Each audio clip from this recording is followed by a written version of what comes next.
Hello, everyone, and welcome into this Saturday afternoon Pointer football broadcast here on UWSP Stevens Point 90 FM, as well as being live streamed on SPTV as well here this afternoon as the Pointers take on UW-River Falls. My name is Cale Jacoby alongside Will Harrelson here doing the color today. And Will, let's talk about this game a little bit here before we get started. The Pointers coming off of two straight losses. We've been here for both of those against Stout and Eau Claire. What's your thoughts on this game and how the Pointers may or may not do today? Well, really, I mean, the main thing of focus for this game for the Pointers is going to be the miscues, the interceptions, the fumbles. Really, that's what ultimately doomed them in the game last week against Eau Claire in the Spud Bowl. I mean, a chance to maybe go down the field, bleed out the clock, maybe come away with a win, but inevitably unfortunately they fumbled it away, and Eau Claire didn't look back and put the game away. So limiting the miscues, the fumbles and interceptions is really going to be the big thing. And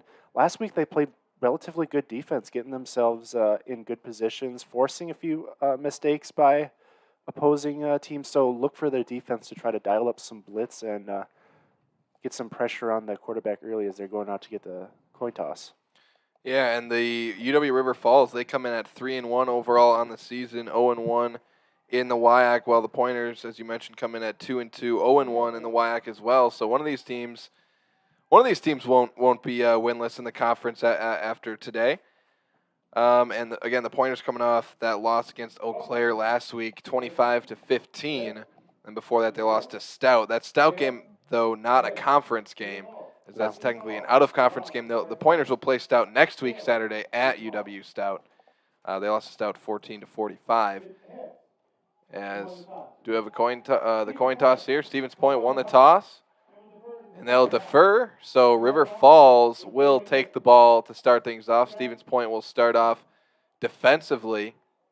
And you talked about it last week. The defense had some nice plays. They got some pressure on the quarterback last week, and we'll see. Absolutely. I mean, they were playing lights out at that 12-0 run to start the second half to give themselves the 1-point lead. Really, they were playing phenomenal defense, but after that fumble and the touchdown, I mean, they couldn't really stop that Eau Claire offense. And so it really kind of, I don't want to say they go with the momentum, but it certainly helps in their favor if they got to jump it up and down sideline. Everybody's into the game. And the defense really, to me, is probably the key to this game. If they play a really solid game, force a few turnovers, and give their offense short fields, the Pointers have a good chance to win as long as they don't make mistakes on offense.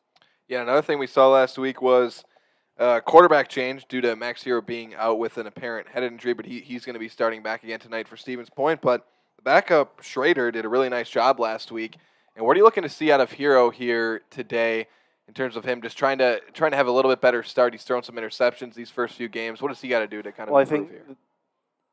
As you alluded to, last week they had the Schrader came in. He made some good plays, but Hero get that nod again this week. But I think the things that Hero has really struggled with is he's not really taking what the defense gives him. He's kind of forcing plays and forcing throws into areas where there's two defenders, maybe forcing it in and getting a pick for his defense. So Hero's just got to take what the defense gives him, let the game come to him, and let the offensive line and the offense dictate the game. And like we said, limit the turnovers, and they give themselves a good chance to win if he does that.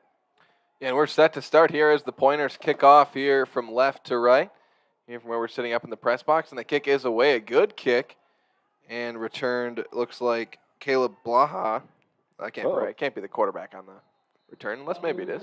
Takes it out to the 25-yard line. It is the backup quarterback, Blaha, on the return for UW-River Falls to the 25 or so. Interesting. I mean, that kick didn't look like it was going to – it looked like maybe if you let it go, it was going to the end zone, but able to get at around where the touchback would be, so. Yeah, River Falls comes out in a pistol formation here. Two receivers, right, one to the left, running back behind starting quarterback Henriksen. Bubble screen action out to the right. Ooh. Nice job to make a player miss, but yeah, that's going to be stuffed right about at the line of scrimmage. But as you mentioned, made a man miss and doesn't really result in much. It'll be 2nd and 10 for UW-River Falls. That was right down the right sideline for the Falcons. Yeah. Trips right here, 2nd and 10. Henriksen rolling left, looking deep down the middle of the field. He's got a man, and it's caught. Wow. What a catch Holy there. moly. On the catch was Alex Traxler for about a 40-yard gain. You know, I was just about to say limiting those big-time plays is going to be a focus for this Pointers defense. Is River Falls looks to try to play with some tempo here. Chains have to get set yet, so they can't go fast. Surprised they were able to snap the ball. Yeah, they snapped it before the chains were set, and they're going to gain a good 7 or 8 yards there. On the carry there, it was Luke Fugate. But, man, yeah, that was a very impressive catch by Traxler on that deep pass, kind of a fingertip snag. And now, again, going hurry up are the Falcons here, making some substitutions or making a formation adjustment here. Tight end right. Shotgun look. It's 2nd and 2 for River Falls. And they're going to hand it off. The RPO breaking a tackle up the middle, trucking a man down to the 10-yard line. That's a first down for River Falls. Fugate once again. Man, this is about as good of a start for the Falcons as you can hope. Solid passing game and really strong run that last play by Fugate. And we barely have time to catch our breath here. They're already back to the line of scrimmage. The chains are not even close to being set. But I guess as long as they get the scrimmage line set, they can figure it out from there, which they did. And there is a flag on the field. And a false start against the Falcons. They'll back up. It'll be 1st and 15. Yeah, that's the problem with trying to play a fast tempo offense. Usually, if you can't do it right, you'll get the snap count ready, but it looks like maybe an offensive lineman flinched or a wide receiver started in their route a little too early, and that resulted in a flag, backing them up at about the 15, 16-yard line. Yeah, and it is 1st and goal, actually, so right at the 15, and 1st and goal from the 15. Wide now open. Quarterback draw and into the end zone. Touchdown, River Falls again. That's Henriksen on the touchdown for the Falcons, and a quick 2-minute first drive as Henriksen rushes in for a 15-yard touchdown. Yeah, that was about every aspect of their offense was shown on that drive. Deep pass, nice run, and a quarterback run as well. I mean, that you could have driven a semi through that hole that he had there. It looked like a designed quarterback draw, just wide open, able to strut into the end zone. And now the extra point for River Falls on the kick. It's Cade Henry, and it is good from Cade Henry as River Falls. That just looked easy on their first drive there. Absolutely. I mean, we kind of alluded to, like, the defense needs to play well. Hopefully that drive isn't how the entire game is going to go, because that, like you said, that looked incredibly easy, able to just run right down the field. Yeah, there was one play where they were stopped at the line of scrimmage. Other than that, it was 8, 9, 10, 20 yards. They had the big chunk play, the deep bomb from Henriksen down the field for the catch, and we'll see if this point offense can answer back. Again, they've started a little bit slowly here in a lot of their games this season. They came back last week and it still ended up losing.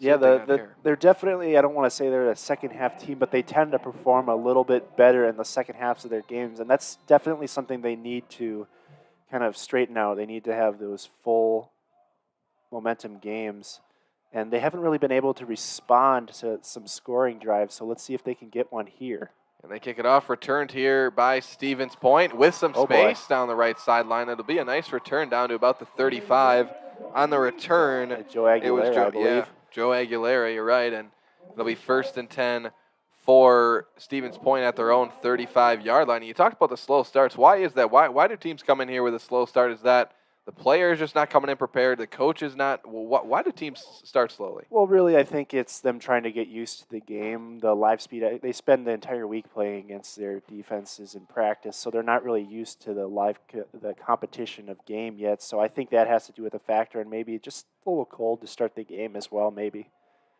And the pistol look here. Hero hands it off up the middle, and that is going to go nowhere, right back to the line of scrimmage. See, it wasn't the carry. Was it Gamble on the carry? And it was Gamble on the carry, so no yards. It'll be 2nd and 10 here. Yeah, the offensive line is going to need to have a good push today if they want to give Hero some time in the pocket to throw these kind of short and up. The hitch routes really are what spreads the field, and haven't seen a lot of those so far. I'm look to see if the Pointers can get those a bit today. And a bunch look here on 2nd and 10. Hero and shotgun. Outlaw coming in motion. They hand it to Outlaw. No, Hero keeps it up the middle. He's got a lot of space now running down the right sideline. A first down and more. He takes it down to the River Falls 41-yard line, and that's a good 20 or so yards for Hero. That's what Max Hero does best. He uses his raw athleticism to take the ball. I mean, he fooled both of us up here. We thought it was going off to Outlaw on the jet sweep. He tucks it, runs it for about 20 yards, and a great play call by this Pointers offense. Let's see how they follow up that big gain. Maybe they're just going to hand it off here, but I'd like to see them take a shot down the field and follow up a big play with another one.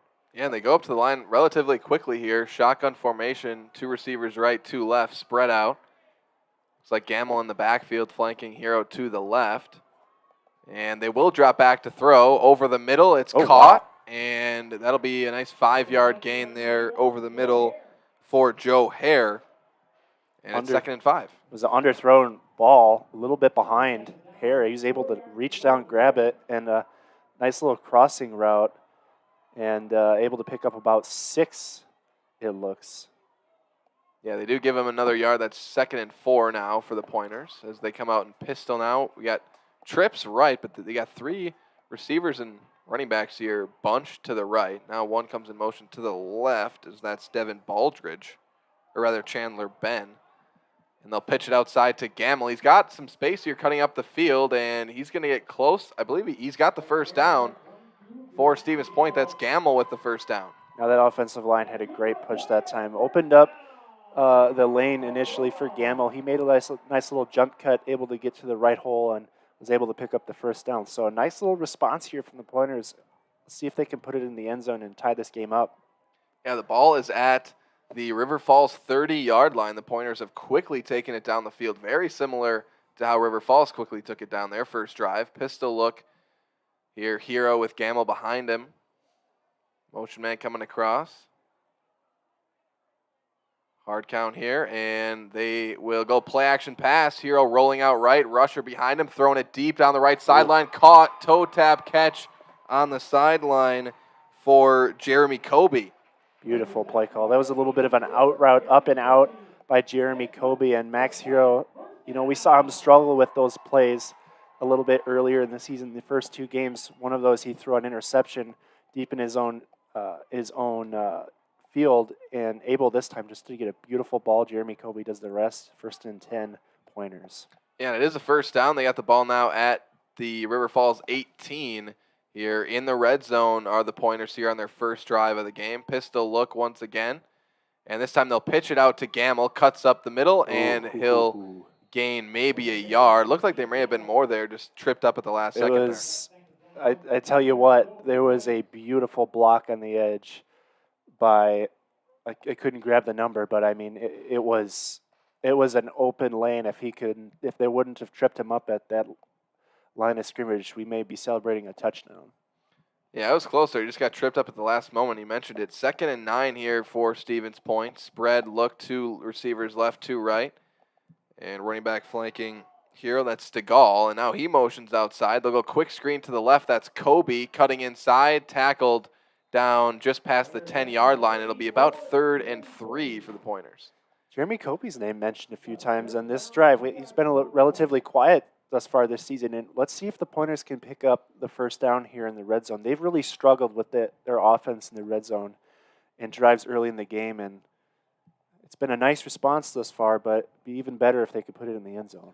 Yeah, and the field obviously does shrink down here. Maybe this is a spot where we see Hero take it himself, run the football. Absolutely. Makes it a lot easier here in the red zone. But trips right for the Pointers. Stegall motions out right again. So now they got 4 guys out wide to the right, and they go over the middle to the left. That's Aguilera, who's stopped, but I think they got the first down, and they did. So Aguilera, the short little drag route, 1st and goal at the 4-yard line. I tell you what, Calvin Rosen, the defensive back there for the Falcons, saved a touchdown on that play. A beautiful tackle on Aguilera, but a great play designed by the Pointers offense. Nice little crossing route. Hero taking what the defense is getting him. That's something we talked about in the pregame, something he has to do.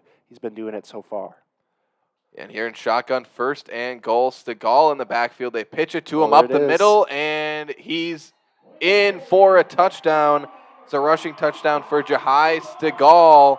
And the Pointers now down 7-6, an extra point away from tying this one up. And they answer right back here with a drive of their own on River Falls. Beautiful drive by the Pointers, really methodical, went right down the field. A few big plays, but we just talked about it's big that they need to convert on third down in the red zone. They were able to, and now a point after to try to tie the game here.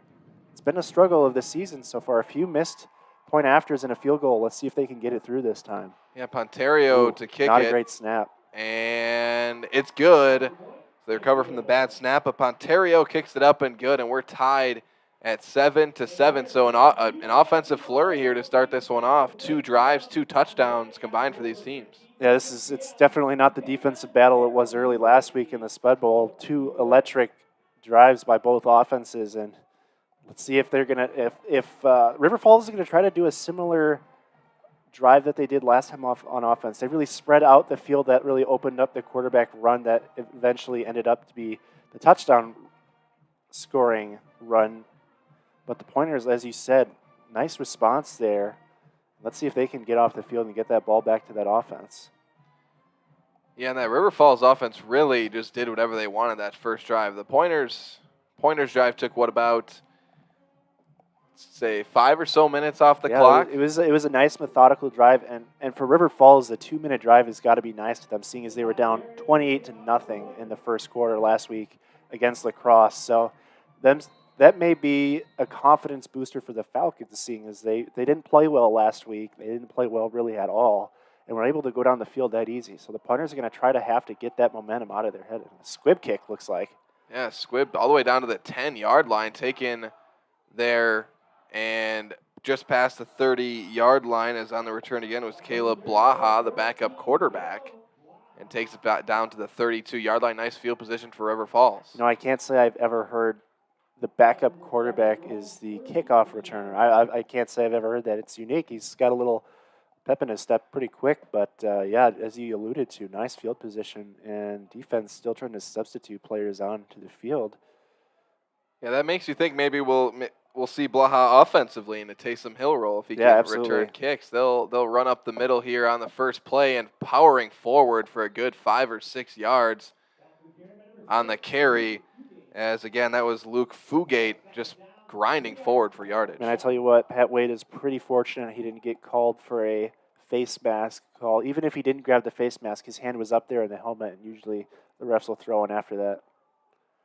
And now handing off once again. This one's not going to go anywhere, as that's stuffed right at the line of scrimmage, as there was Henriksen trying to get some yardage, and it'll be 3rd and 4. Looks like he kept it on that play. Kirk Meyer did a great job in just sniffing that one out and tackling him for no gain. So 3rd down and 4. Let's see if the Pointers can get off the field here. Maybe they're going to bring some blitz. It looks like they're lining up for it. Yeah, shotgun look. They're going trips right to the short side of the field, and Henriksen's going to take it himself, and he's got the first down. So Henriksen, we've seen him do that quite a few times tonight. He's got the touchdown. He's running it well. Yeah, no, that was a beautiful design in response to the blitz. Just really perfectly picked up by that offensive line and able to pick up the first down. Now they'll hand it off outside. This River Falls offense goes quickly, breaking a tackle, and that's going to be another first down. About a 19-yard carry for Luke Fugate, and this offense is up and running, and they're going to get set for another play already. Man, they are playing incredibly fast. I'm surprised that the referees are letting him play this fast. I've never seen it. And now throwing deep down the middle of the field. Should have been intercepted by Stevens Point. An overthrow. And looked like who dropped it there was Juwan Downing. And that was right in his hands. Yeah, maybe look at that play. 6 minutes and 9 seconds to go in the first quarter. That might be a big play when it comes to halftime. And River Falls right back to the line of scrimmage. No running backs. It's 5 wide, 4 receivers to the right side of the field. Well, now someone motioning in to the other side, maybe to come in at the running back spot. Yep, so they will go pistol now and have a tight end left, 1 receiver left, 2 receivers right. And they will hand it off up the middle to Fugate, and he's going to gain 2 or 3 yards on the play. It'll be 3rd and 8 for River Falls. And I tell you, Wade Erstenmeyer really just pounded right in there. It was a big-time collision with Fugate. Able to pick up 3 yards, so a decent gain with not really much going. They're quick again. Yeah, now they'll throw it out on a little flat pattern, and that's not going to get the first down. On the reception, it was Ben Beasy. But I wouldn't be surprised if they go for it here. This is the middle range. This is not really field goal range, but a little too short to be punting range, so they will go for it. Yeah, 4th and 2, and they are going for it. They hand it off up the middle, and they'll have the first down. Fugate powering forward to the 15. This River Falls offense really just a machine right now. Yeah, no, I could have told you that they were going to get that first down based on that offensive line push. It was just, that was something to witness. I mean, they just blew the Pointers off the line. They're going to get a free play.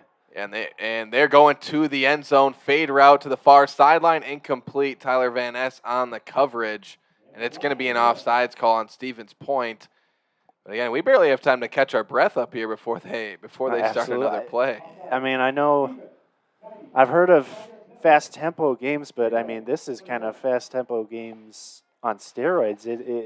It's been, like you said, they don't even get the chain crew able to get the yardage set. I've never really seen that before, but it's really been hurting the Pointers defense because they haven't been getting set, as we saw that last play. Yeah, it's 1st and 5 here at the 10-yard line, the Stevens Point 10, and he'll run it. Henriksen powering forward, and a nice tackle there, as that's going to gain maybe 2 yards on the play. Matt Reinhardt, nice stop there. That same exact play that they scored on, that pass possession is be 2nd down and 3. Yep, and they are handing it off to Fugate, running out to the right tackle area, and that's going to gain another few. Is he going to have a first down, though? We'll see what they – and it will be a first down. So it'll be 1st and goal for River Falls here at the 4-yard line, and they're set to run a play once again. Well, I tell you what, if you wanted a defensive game so far, it hasn't been that. And Henriksen going to take it to the end zone himself, stuffed up short of the end zone, just short at the 1-yard line. It's going to be 2nd and goal from the 1. Take a little bit of a shot there at the end. But both quarterbacks utilizing their legs to start this game so far, as River Falls looking to try to punch it in here. And they will hand it off up the middle. Fugate falls into the end zone, I believe, for a touchdown, and it is called a touchdown. River Falls puts up 6 points. Fugate now with the rushing touchdown, 13-7. This River Falls offense has just been, like we said, machine-like. Yeah, I mean, the first drive is a little bit heavier on the pass game. Of course, the quarterback run to the end zone, but this drive seems like it was a little bit more rush-heavy. Fugate really beautiful drive, a few big runs, and that last little 1-yard punch right into the end zone sets up a Point Aston. Not a great snap on this side either, but great job by the placeholder, able to get that kick up, and now the Pointers trail by 7 again. It'll be 14-7 Falcons. Yep, 14-7 your score. Now Stevens Point will get a chance, and as you mentioned, if you're a fan of great defense, this isn't the game for you, but if you like offense, then this is it. There's a lot of time if you're a defensive fan maybe to turn this one around, but so far, as you've alluded to, this Falcons offense has been a well-oiled machine, just going right down the field on both possessions they've had. And once again, we talked about how the Pointers have to respond. Let's see if they can respond again to another scoring drive as they trail early. You think maybe with these teams coming out so strong here offensively, at least, maybe they're both coming off of a loss, and a lot of times you come off that loss and you have a lot more sense of urgency than if you're coming off of a win. And in River Falls' case, you come off of a game where you did not play well to start the game, going down 28-0. I mean, it was not a great showing for them to start the game. And maybe this is them saying, okay, this wasn't the team who we are. Let's go out and show them who we are. And who we are is two 2-minute drives to put up 2 touchdowns. They've just been fantastic so far.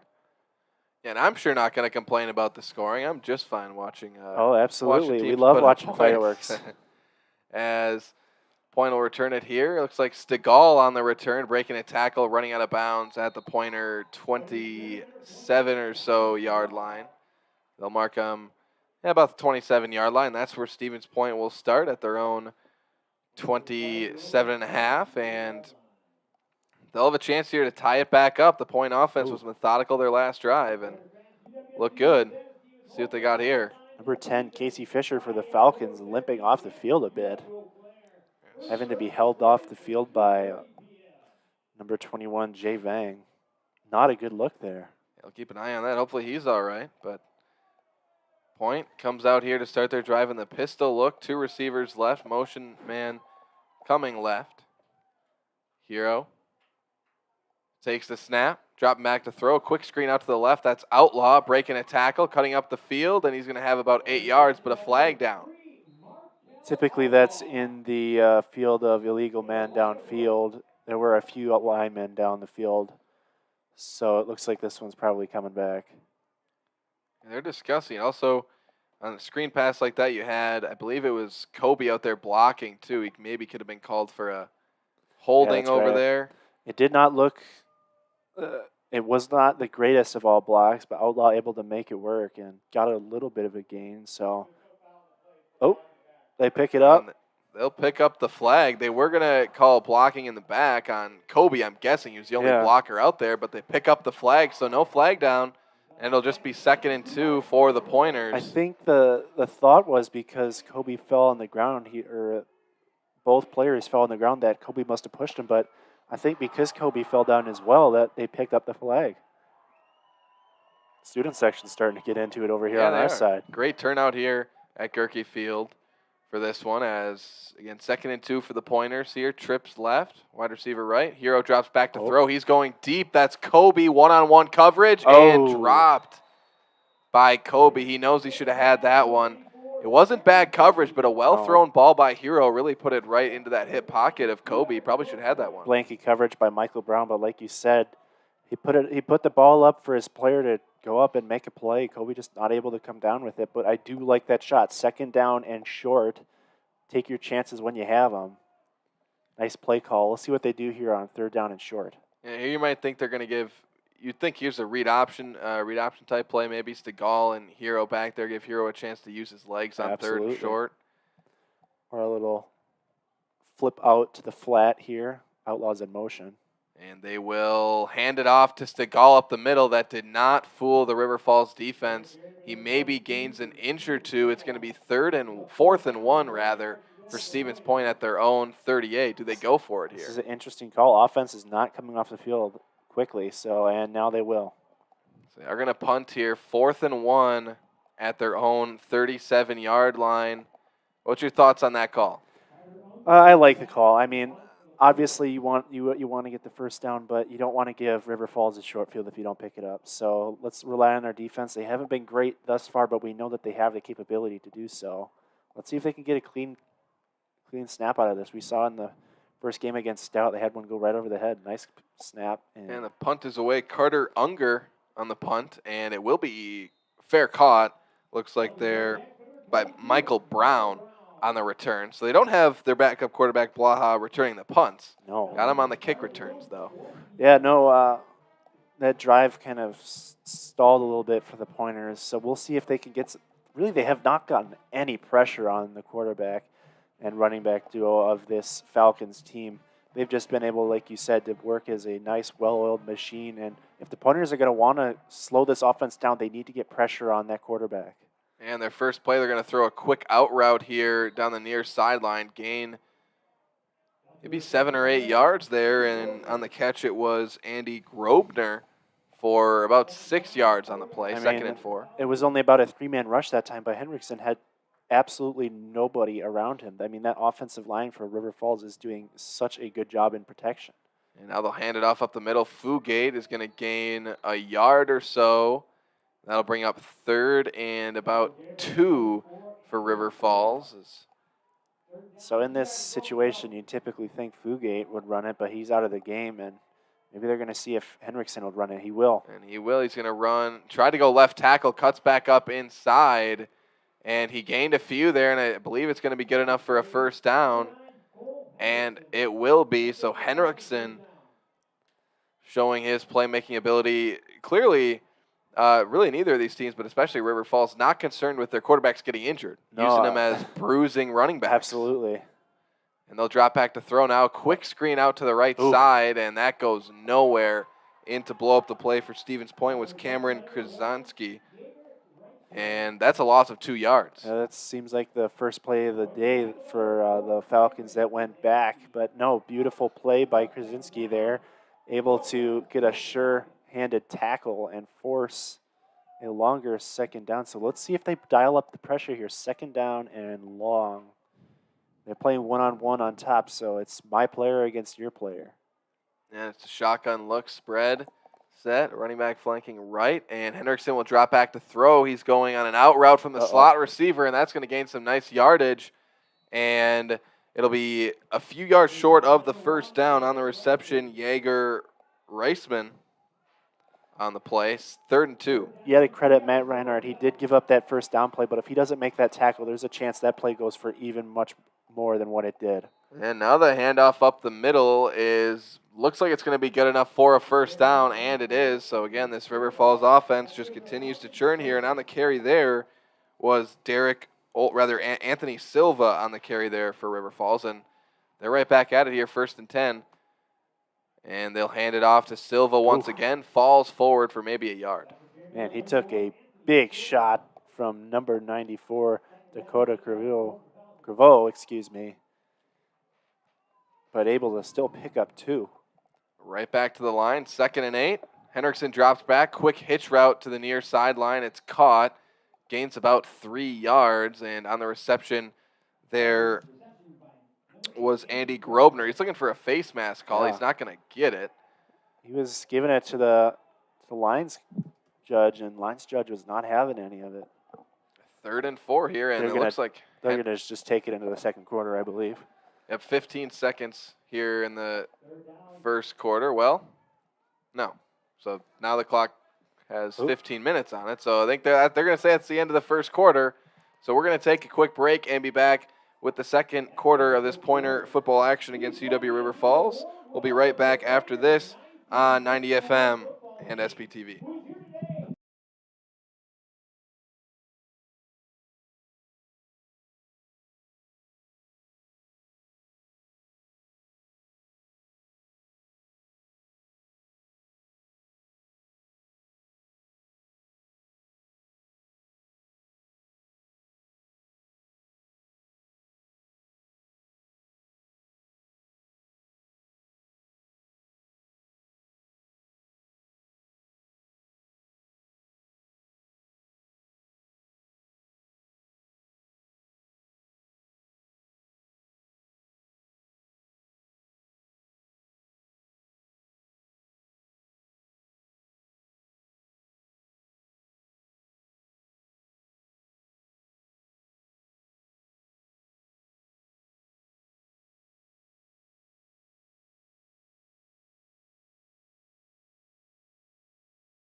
One. Welcome back, everybody, as River Falls now with another first down. It was 3rd and 4 there for River Falls, and they have a deep out route there. That time, I believe that was, again, Grobner on the catch and a first down, and River Falls driving once again.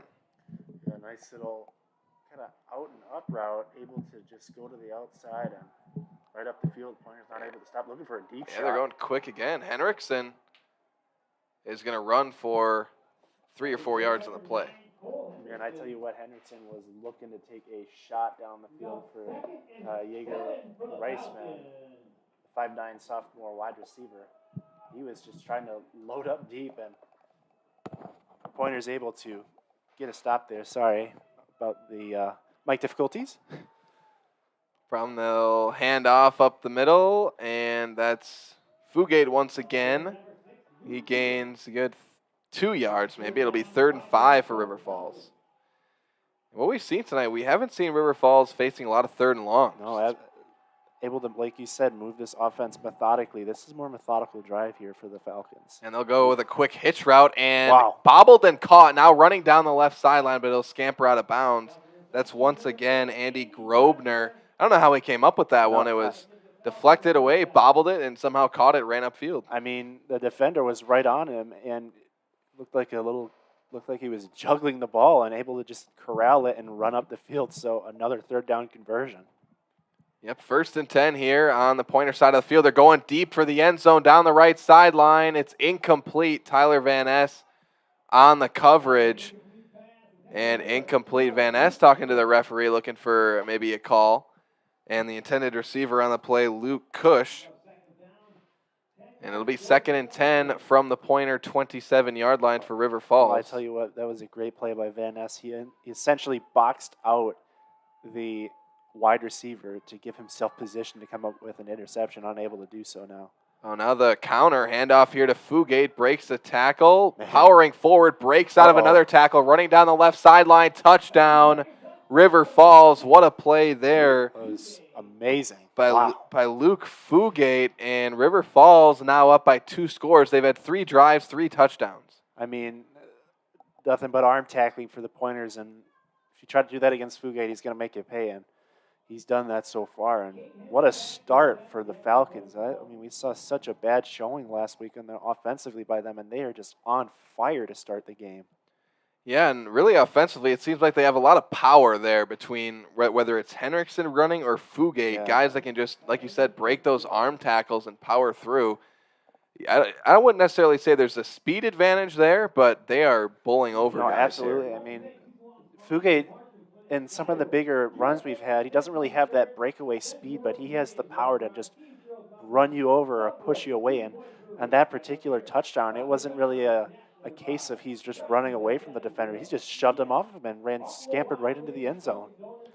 Yeah, and sometimes that's the best kind of guy to have. I mean, that's probably the most intimidating kind of players to play. Absolutely. Are those guys that are just going to bully you over and take you down. But we talked about the Pointer defense coming into this game. There was some promise last week, not so much here in this one. No, they've been really kind of smacked in the face to start this game so far, and really they need to turn it around quick, or else this game might get out of hand of the way the Falcons are playing offensively. It's just been a lights-out performance so far. Yeah, 21-7, UW-River Falls up on UW-Stevens Point, and again, that River Falls offense, they just haven't seemed uncomfortable at all. I mean, you had that one play where it was 2nd and 12. They take them back, but they quickly recovered the yards there. They just haven't been in difficult third down situations. They've stayed ahead of the sticks, and if you're the Pointer defense, you want to make one of those spark plays, force a turnover ideally, but a sack, try and get some pressure on Henriksen, but hasn't been there yet. And River Falls kicks it away. And Point will return it at the 20-yard line. Is that Aguilera on the return, it looks like. It was a short kick at field goal around the 20-yard line, but nice coverage by the Falcons, able to get down there and stop him.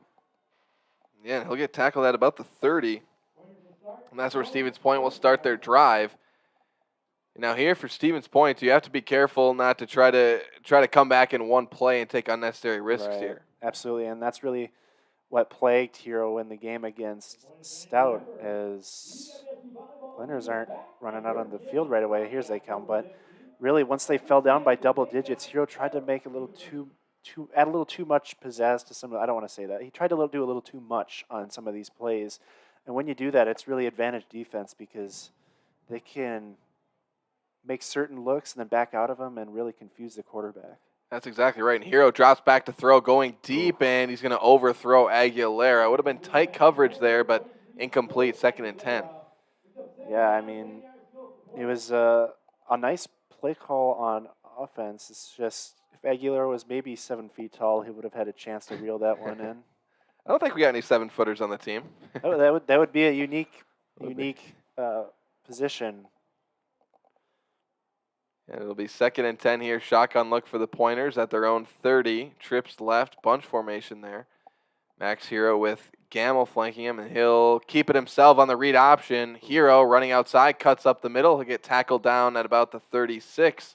It'll be about 3rd and 4 for this Pointers offense. And again, you got to think maybe the Pointers should take a little bit of a page out of River Falls playbook and use Max Hero as a bruising type running back occasionally. Absolutely, and they're going to try to play it fast like the Falcons.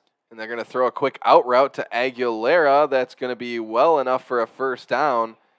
And this Pointers offense getting cooking a little bit here. Yeah, a nice little pickup on first down. There was another little up and out route by Aguilera, and a nice easy pitch and catch by Hero, and Aguilera picks up the first down. And on the play before the run by Hero, during the run of Hero, I am shocked that there was not a block in the back, because it looked like there was a River Falls defender just totally out of the play.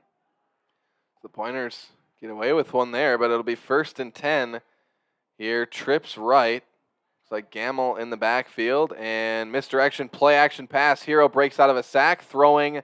Oh. And that'll be short and incomplete from Hero, 2nd and 10. I can't believe there wasn't a flag on that either. I mean, Kobe had no chance to even reach his arms out to get the pass. I mean, I guess the point is maybe it was out of reach and there's no way he could have made a play, but I mean, there's no way to really know that if he was never given the chance. So I'm really surprised no flag was thrown on that. Yeah, it looked like that was Dylan Brown from UW-River Falls, defensive back. Maybe with some contact there, but River Falls may be getting away with one. 2nd and 10 here at the Pointers 45, and they'll go pistol look once again. Hero, he's going to pitch it out to Gamble, cutting up the field, trying to hurdle a man, but he gets tackled in the air, gains a couple, 3rd and 8. Nice tackle there by number 36, Nate Fessenmeyer, just really up and ending Versity and Gamble, and another 3rd down and long. Pointers have not been able to pick up many 3rd down and long this season. Let's see if they can kind of change that starting now. And they got Outlaw and Kobe lining up out wide to the right, and looks like Gamble in the backfield. Bring in pressure. Oh, looks like they're going to back out of it. Nope, they'll bring it. And play action pass for Hero. Rolling right, going deep down the sideline, and just a bit overthrown. He may have there was a window there to get it to Outlaw, but just overthrown. Just a little bit, thrown a little bit earlier, but he did as much as he could. He had pressure right in his face. Good job to get out of that. I mean, they brought a blitz and forced an incompletion, and now we're going to have to punt the ball right back to River Falls, and this is dangerous territory. You let them go down the field and get a 28-7 lead. That I don't want to say it would be over at that point, but it would make it really, really difficult for this Pointers offense. Yeah, and this Pointers defense really, you think, has got to make a stand. They've been on the field for 3 drives, given up 3 touchdowns as the punt's away here, and is taken up at about the 10. And great coverage there from Stevens Point. Looks like in there on the tackle, a couple players, but Cameron Krasinski on the tackle there as well. But this Pointers defense, you think maybe got to help out the offense a little bit. The offense hasn't been perfect, but they put up the touchdown their opening drive. 7 points here early in the 2nd quarter, not bad if you're the offense. Well, no, it's not, and like you said, you really got to give credit to the offense of River Falls. They've really just been dissecting this Pointers defense, and like you said, they need to give their offense, they need to give them a break. Don't put them in these situations where they're down by more than 1 touchdown. I mean, we talked about the sense of urgency that you play once you're down by a certain amount, and this Pointers defense really has to step up here. Yeah, and River Falls is going to come out at their own 14-yard line with trips right, pistol look in the backfield. They'll motion running back out right. They'll throw it to him on a quick screen, cuts up the middle and to the outside. He's going to gain a few. On the reception was Anthony Silva on the reception there. A 4-yard gain, 2nd and 6. That's about the 6th time they've run that play. Twice the Pointers were able to stop them, but it's been a relatively successful play thus far. Oh, and they'll hand it off to Silva, and he gets stuffed right in the gap there. We'll see who was in there on the play, and was that Krasinski once again. He's made a few nice plays here defensively. He's been all over the field so far. If there's been a bright point for the defense, it's been Krasinski's play so far. The linebacker has been playing a great game. 3rd and 4 here for River Falls. Trips left. Silva flanked Henriksen to the right. They'll drop back to throw. Rolling right is Henriksen. Now going deep over the sideline. Caught and running out of bounds. That's a 1st down for River Falls. Caught by A.J. Morrison. And that was probably the toughest 3rd down River Falls had to convert all game. Absolutely. I mean, defender all in his face, and Henriksen able to deliver a nice ball. Morrison did the rest. Yeah, now Henriksen's going to run right up the middle on a quarterback draw, and he's going to gain 6 yards, bowling forward. Now this is dangerous. The River Falls offense is starting to cook. If they go down the field, like we talked about, this is dangerous territory. Pointers need to make a stand here. And it's really tough. It really starts with stopping the run, and the Pointers haven't really been able to do that here today. 2nd and 4. Henriksen drops back to throw. He's going deep down the right sideline. Good coverage, and it's incomplete. On the coverage there for Stevens Point was Pat Wade on the coverage, the intended receiver for River Falls. Well, who was the intended receiver? A.J. Morrison, the intended receiver. But a nice play there by Wade to just knock that one away. Again, he did the perfect job. Used that sideline as a defender almost and back your wide receiver into a position where they really can't make a catch. Yeah, another 3rd down here, 3rd and 4. They're going to throw the quick out route, and they're going to have another 1st down and more. Bowling forward is the tight end for a good 15 yards on the play. That's Ben Beasy on the reception, the 6'5", 255 tight end. That's a play that Tom Brady and Rob Gronkowski made famous, kind of a rollout to the side, a quick, not a massive gain, but able to let your tight end get around and make a play to go up the field and convert another 3rd down. That'll be 1st and 10 here for River Falls, going over the middle on a drag route and overthrown. That could have been dangerous, but no point defender was in the area. That could have been dangerous and potentially intercepted. Yeah, and pretty fortunate that that was behind him because there was a lot of green and not many defenders in front of him if that ball was right on the numbers. It'll be 2nd and 10 here for River Falls now. Pistol look. See if they go back to the ground game. No, they'll motion the running back out wide once again, and Henriksen's going to take it up the middle himself, and he's going to gain about 7 yards on the play. It'll be 3rd and 3, but Henriksen just continues to carry the football. These are one of those 3rd downs that we talk about, like you got to have it. This is a spot. You haven't stopped them on 3rd down yet. This is where you have to. You got to get a stop.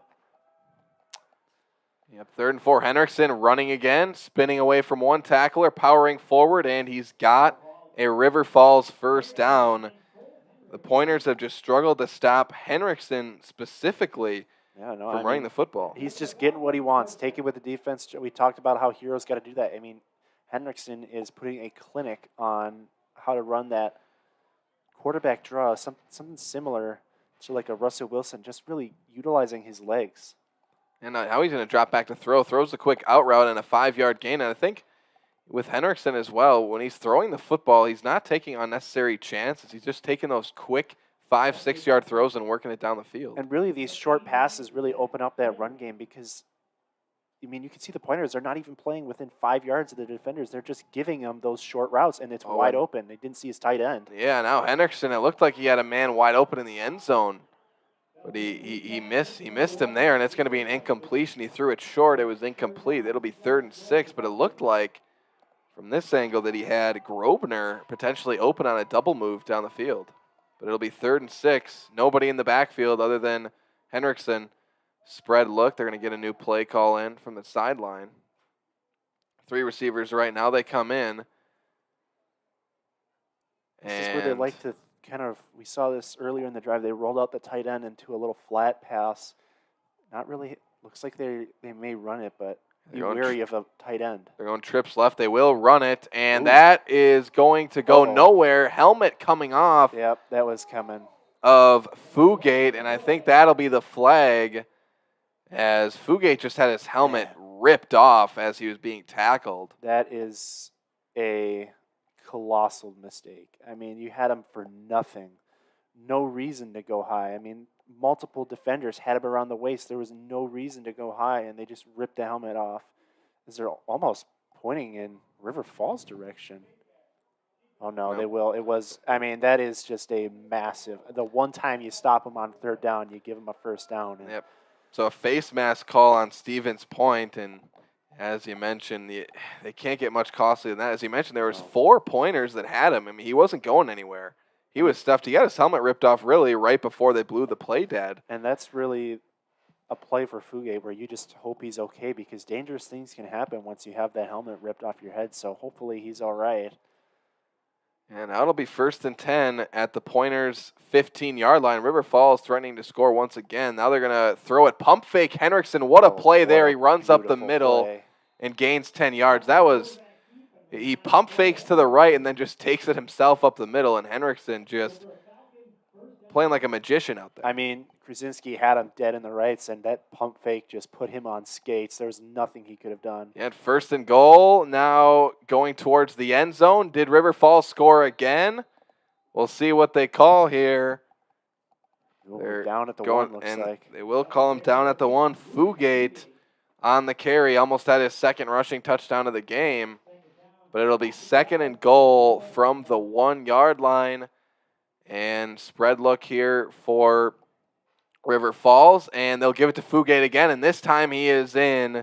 Touchdown, River Falls. Touchdown for Luke Fugate once again. And River Falls starting to run away with this one, up 27-7, 6:41 in the second quarter. Well, we talked about how it was crucial to get off the field, and they did get a stop on 3rd down, unfortunately. The face mask penalty gave them a 1st down, and we talked about miscues. Other opposing teams able to take advantage of the Pointers' miscues and put it into the end zone, really, and maybe it made this game a little bit too difficult to come back. It's not impossible, but pressure on the kid. And the extra point is up, and it's good. So we'll be 28-7 as the Pointers down big here in the first half. And it started with River Falls with that scoring drive, Pointers with a scoring drive, and since then it's just been all River Falls. Well, River Falls defense has really done a good job closing those holes that Hero hasn't really been able to run and pick up the 1st down where he's the area he's best at. And there's still time to get back in this game. You get the ball to start the second half. If you take the ball, go down the field, make it a 14-28, it's still not great, but you give yourself a chance because you get the ball to start the second half. Maybe make it a 21-28 game where you're still in it, but the defense thus far has really not been able to stop this offense of River Falls. And we talked about these big-time plays earlier in the game with about 6 minutes to go. The Pointers had a chance at an interception, unable to get that. River Falls goes down, they score. A chance to get off the field here, face mask by the Pointers. River Falls goes down and scores. They're up by 21. Yeah, and what do you think the message is from Coach Breitbach of Stevens Point here? You're down 21 points coming off of 2 straight losses to start your conference season. Well, Stout was an out-of-conference, but getting blown out again here. What can the Pointers do to try to just pull themselves out of this and not maybe they're potentially dwell on those past games in this one? You talked about you don't want to you can't tie the game up with one throw at this point. So you've got to be disciplined. On offense, you have to be disciplined. We talked about the offense needs to take what the defense gives them. Now you're going to be in a little bit of sense of urgency. You're going to want to force things down the field, but you're going to have to, as a kick out of bounds, will move the ball up to 35, I believe. But this is an incredibly, incredibly important drive for the Pointers. If they want to have any form of hope, they need to score 6 on this drive. And we saw they have the offensive capability to get down the field. That first drive, a nice methodical 5-minute drive. But the offense has to stay disciplined. They can't force anything. They can't do any turnovers, fumbles, interceptions. They have to play perfect football from here on out. And they come out 1st and 10 at their own 35. 2 receivers right. I think they'll hand it off up the middle. Yes, to Gamble. He breaks out of one tackle, running down the right sideline. He's going to gain a few. Nice little run there from Gamble. There wasn't a lot of places to go. He turned it into a good 4-yard gain. Oh, Gamble, we've seen some glimpses this season. He's been pretty shifty and able to get around some defenders there and pick. I'm honestly surprised he was able to pick up positive yardage. The defense was all over him. That was all Russi and Gamble. It'll be 2nd and 6 here for the Pointers as they get the play call from the sideline. And bunch set, 2 receivers tight to the formation right and left. Gamble flanking Hero to the right. And Outlaw comes in motion. They hand it to Outlaw. He's cutting up the field. He's got a nice gain and a 1st down. Takes a big hit and a flag down on it. I think they're going to get Pointers for holding. It's either that or maybe on the hit. No, they went right over to the coaches at River Falls. I think it's going to be a hold. They're talking about it. But Outlaw did take a big shot, so there is a chance It does look like they're talking to the River Falls side, though, which Yeah. means they're asking if they're accepting or declining it. Yep. It's going to be. Yep. So it will be on the pointers. Just don't know. Most likely holding. See what they say. Yep, holding call against Stevens Point. So that'll back him up 10 yards. And that first down negated now with a penalty. 2nd and 9. So, yeah, I like that play design. Just give it to Outlaw. He uses his speed on the edge, but I talked about you have to stay disciplined and not make those mistakes. That was another undisciplined error right there to hold on a nice play. To get your offense momentum is now completely canceled out. And now Point, again, at their own 36. Pistol look here. Hero back there, motion man coming across. And the snap. And play action pass. Hero rolling left, going deep down the field. Got Kobe caught on the sideline. First down to the River Falls 43, and that's Kobe once again. That's Kobe. And we talked that he hasn't really been that really in the offensive minds of these offensive coordinators, but Hero has made some great plays, and really, you got to look at that one. That was a phenomenal play by Max Hero. I mean, he got crushed, but able to get that ball out of his hands and find the wide open Kobe. Yeah, Jeremy Kobe, a freshman as well for this Pointers team, making some plays, looking like one of the biggest playmakers on this roster. And the handoff up the middle this time's to Stegall, and maybe he just misread that a little. There wasn't a lot of room, but he bounced backwards and lost a yard. Well, I would say he bounced the wrong way, because if he came towards us on the sideline, there was a lot of green open up. So maybe he saw the hole closed and couldn't quite look to his left, but there was a lot open down this sideline. Yeah, so maybe a misread there from Stegall. It'll be 2nd and 11 for Stevens Point. We'll see if maybe they go back to the air game. And shotgun look. 3 receivers right. With Kobe. Yeah, Kobe one-on-one down here by us. Looks like a false start. We'll drop back to throw. Hero rolling left. He's wide open is Aguilera. Football, and he misses Aguilera. He runs the football instead, and he's going to gain a good 6 yards. Man. I mean, Hero able to get something out of it, but Joe Aguilera, there was not a Falcon within 10 yards of him. Yeah, I think maybe Hero at that point had already decided to run. No, before then, I think he took his eyes from being downfield on the play. But it was a good play by Hero to get out of that. I mean, once again, these defenders in his face, so the offensive line hasn't been able to give him the protection he needs and making something out of nothing. Yeah, it's 3rd and 4 here. Pistol look for Stevens Point, and Hero play action pass, rolling right. And stepping up in the pocket, going deep down to Outlaw, and incomplete. Outlaw didn't find the ball until very late there. He had to kind of turn his body around. The throw was a little low, but Outlaw just couldn't find the ball.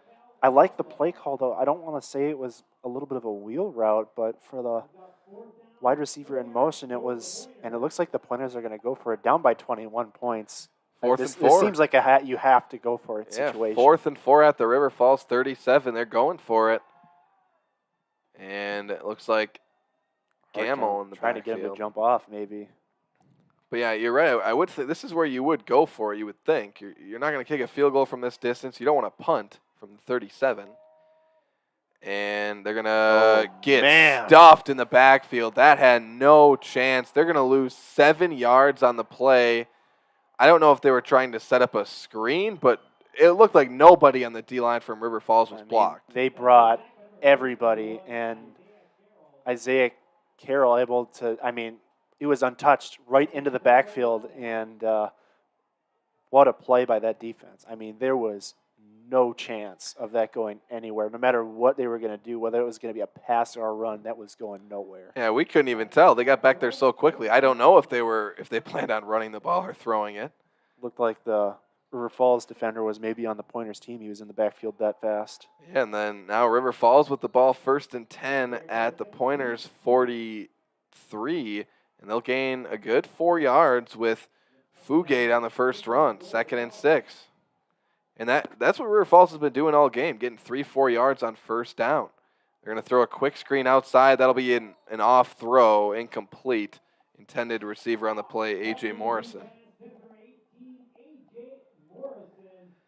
Morrison's had a big game so far. He's had some nice catches, not really big, deep, flashy catches, but really he's had a nice impact on this game. He's been some nice blocking out on the edge, able to get these quarterback runs for the Falcons. A bad snap, really. Yeah, now 3rd and 6. What a catch catch. there. I don't know how he made that catch, but he used all of his 6'5" frame. That's Ben Beasy, and that's going to be a first down, but Henriksen missed him and a one-handed catch. I believe that was Zach Tyranny, the number 89. But yeah, like you said, what a great pass and catch.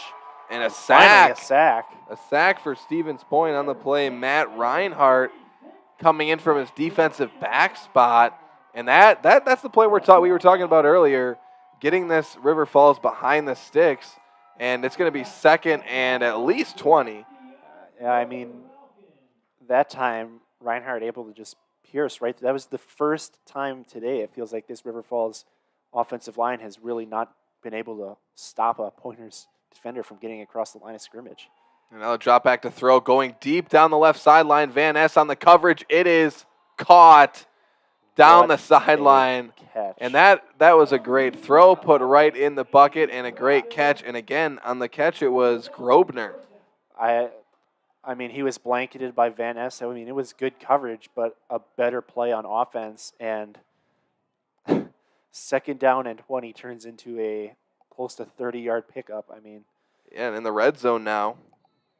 You have to. I mean, it would be like there's an entire second half of this game, but you have to imagine that if the Falcons are able to put this ball into the end zone before half and make it a 35-7 lead, that might put a bow tie on this game. Yeah, and I think we really just got to give this River Falls offense credit.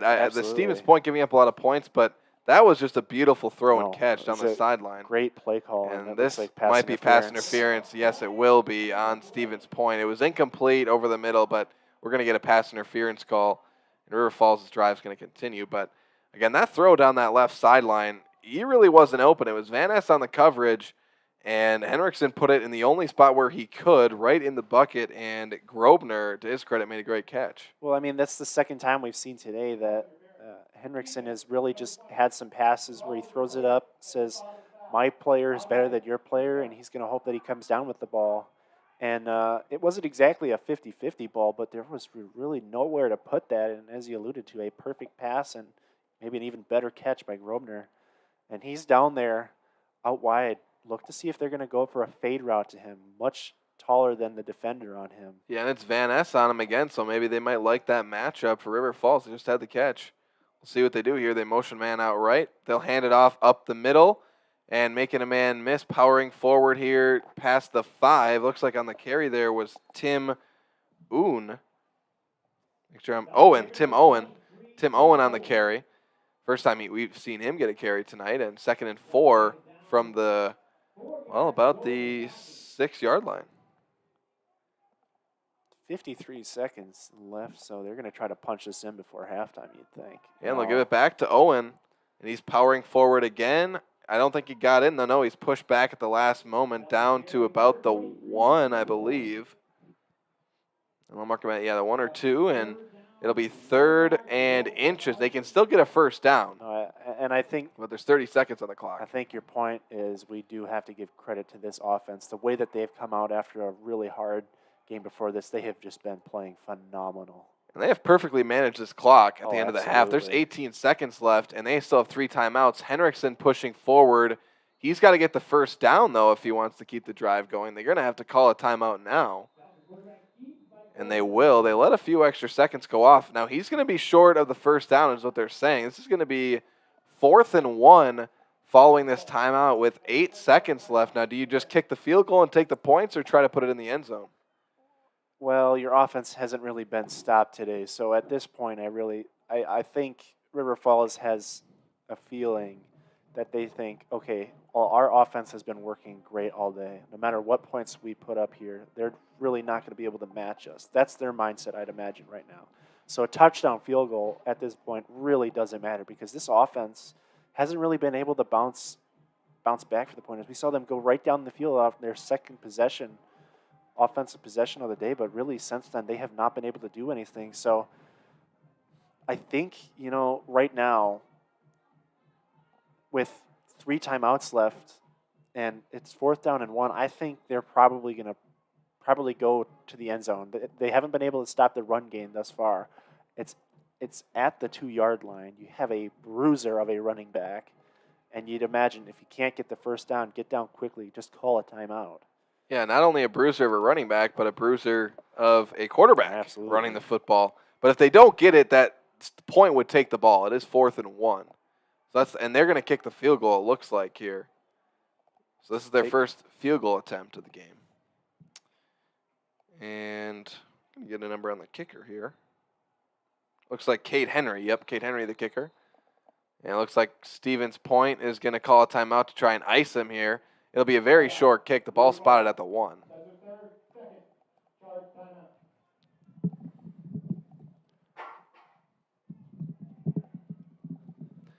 And they will call timeout, but so it's probably going to be an added 3 points here, but nonetheless, it'll be at least 28-7 at the end of the half. What are you going to be looking for the Pointers here to do in the second half? How can they possibly try to work their way back into this? Well, really, they have to get something going, whether or not those is short passes to get their offense moving, open up that run game and potential deep shots with play action passes. But we saw earlier in this game that Max Hero running the football was really effective, and to River Falls' credit, they have gotten rid of the ability of Max Hero to make plays using his legs. So, I mean, you want Hero to use his legs and make some plays, but the offensive line has got to help that offense do its job, open up some lanes for the running backs to open up the field and potentially give some play action pass opportunities. Yeah, and well, now River Falls is coming out to go for it. And Stevens Point calls another timeout. So interesting. River Falls came out to kick it initially. Point calls timeout. And rather, I think River Falls may have called that first timeout. They call timeout and they come out and say, hey, we're going to go for it now. And then Point says, all right, we'll call a timeout. Now, who knows what River Falls is going to do? Yeah, I mean, you would have thought they would go for it in the first place, which is why I was kind of surprised they brought out their field goal kicker, but we also realized that this Point offense hasn't really been able to do anything against their defense as of late, so maybe they're just thinking, let's just take all the chances out of it and let's end this game right now.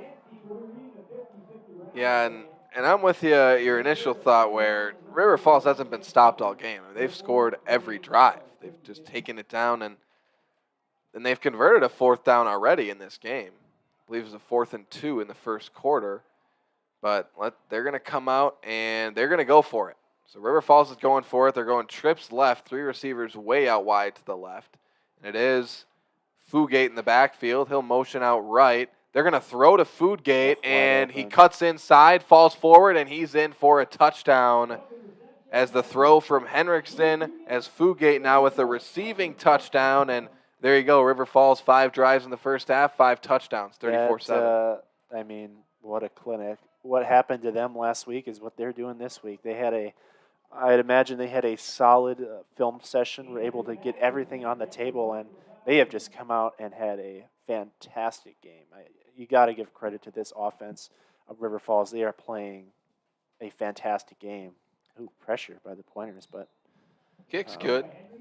And yeah, as you mentioned, the offense has been just unstoppable, and really that last drive, we said it before, they did a great job of working the clock there. There's 3 seconds on the halftime clock, and they score a touchdown. Really, I mean, you can't really point to a thing that River Falls has done wrong today. I mean, there's that one 50-50 ball that could have been intercepted by the Pointers, but other than that, they have played a phenomenal game. I mean, really nothing has gone wrong.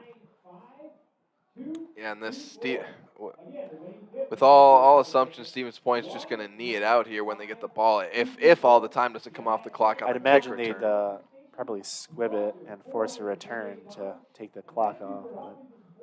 But students look like people are heading to either concessions or they're heading out. Yeah, some people might be heading out. Yeah, that's I don't hold it against people for heading out of major blowouts. It's been a rough game so far, and hey, crazy things I guess can happen at half, but no, it's not been a good offensive showing for the Pointers. The Pointers And, do get the ball at half. They do get the ball at half. They do get the ball at half, so hopefully they can try to string something together and try to get some momentum, something going, and they will squib it. It is a squib kick, and Point having trouble recovering the ball. They finally do. They're going to try to make something happen here on the return right now. It's Wade Ernstmeyer, and he's going to get taken down at the 20, and that'll do it for the first half. So Stevens Point down on UW-River Falls, 35-7 at halftime. We'll take a break and be back with the second half right after this here on 90 FM and SPTV.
Well, give the UW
Welcome back, everybody, as we get set to start the second half. Pointers down on the UW-River Falls Falcons 35-7, and we have Carson Tuke here to give a little breakdown of this first half. Carson, what did you see there in the first half? The defense has really struggled to stop the run game. They've been getting gashed all day, and that defense did look tired. The offense really wasn't helping them out that much either. It had a little bit of stagnant offense. So hopefully this second half they can get the ball rolling on offense, take a little pressure off that defense.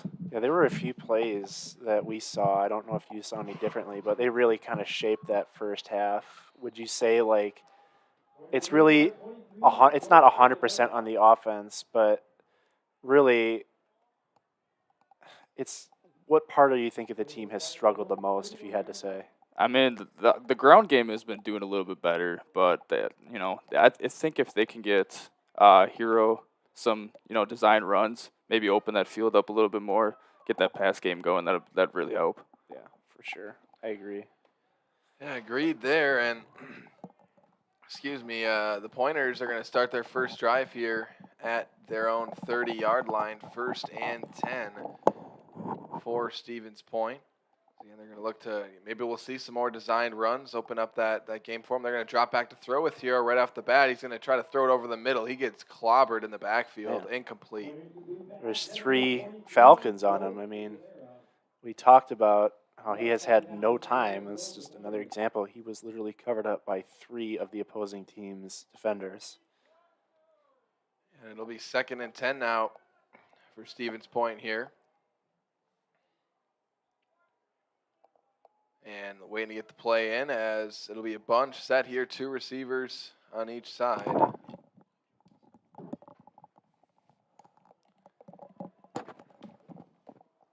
And shotgun look here, Hero with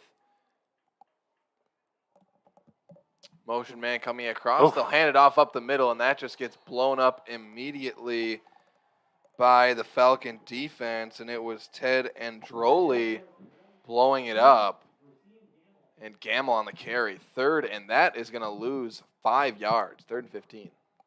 Man, that was a big-time hit by, it looked like, number 57, Ted Androli. I mean, Gamble, as soon as he got the handoff, was popped. He had nowhere to go. And now spread set here, 4 point. They're 3rd and 15. Tough spot here, trips left. Hero drops back to throw. He's rolling left, looking deep, going deep. Ooh, 2 underthrown. men on the coverage, and it was underthrown, but a flag thrown.